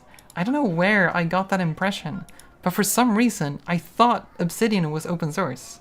I don't know if that was part of their like marketing initially, but I really thought it was, and then it wasn't, and I'm like, oh, really? It's not that like I don't mind that software is not open source. Like I make non-open source software. My Unity plugins are not open source. I use Unity, which is also not open source. So like I don't have anything against things that are not open source. I just got a little bit confused because I thought Obsidian was open source. And I don't know where I got that impression. So I'm like trying to figure out like where did I get that impression? Maybe it was like the words they used in their marketing was kind of like this like anti-establishment rebel vibes, and we don't need the big corpos we don't need Notion. But yeah, I don't know. They didn't open source it for the same reason you don't open source your plugin. Yeah, and again, that makes sense. Like there's a reason I don't open source my plugins, because as soon as I do, I will make zero money from it. No, sorry, I will make like $2 a month. Maybe if I release shapes like as an open source thing, instead of being like 80% of my income. And so yeah, there's open source is just like, it's near impossible to make money doing open source unless you like explode in popularity and you get like corporate support for your open source projects. It's just kind of a sad fact of reality that if people don't have to pay, they won't. Even if you ask like really, really nicely, people generally don't pay. And so, kind of sucks. Or if you're like aspirates and it's really fucking hard to build your product, Yeah. then people buy it. You could do that as well. You make the build process really difficult to make people just go, fine, I'll just buy it. Okay. Did you say I look like an anime character? That's a compliment, right? I think so. Thanks. It's mostly from this angle. Any other angle, doesn't work as well. So it's just smoke and mirrors. Okay. I think that's it for the stream. Thank you all so much for joining. Like I mentioned before, I have a Patreon if you want to support the work that I do, or you can buy my plugins at the Unity Asset Store, and I don't have a link to that. The 3D modeling tool, I don't know when it's going to release, but I will keep working on it, and I'll probably keep posting updates on Twitter, because I yap a lot on Twitter, so I don't know if any of you use the hell site that is Twitter, but that's probably where I'm the most active. But yeah, okay. I will hug the cats and Ashley. Thank you for joining, everyone, and I'm now gonna try to figure out how to stop a stream on YouTube. Let's see. I think, okay, so I can probably just stop recording in OBS, and then I don't know if I need to stop the stream separately on YouTube. I think it's probably fine to not do anything on YouTube. I had to start it separately on YouTube, but okay. Okay, I think I'll just stop it on in OBS. Okay. Bye everyone. Thanks for joining this one-off stream. And I'll see you whenever I talk about stuff next time. Yeah, bye everyone.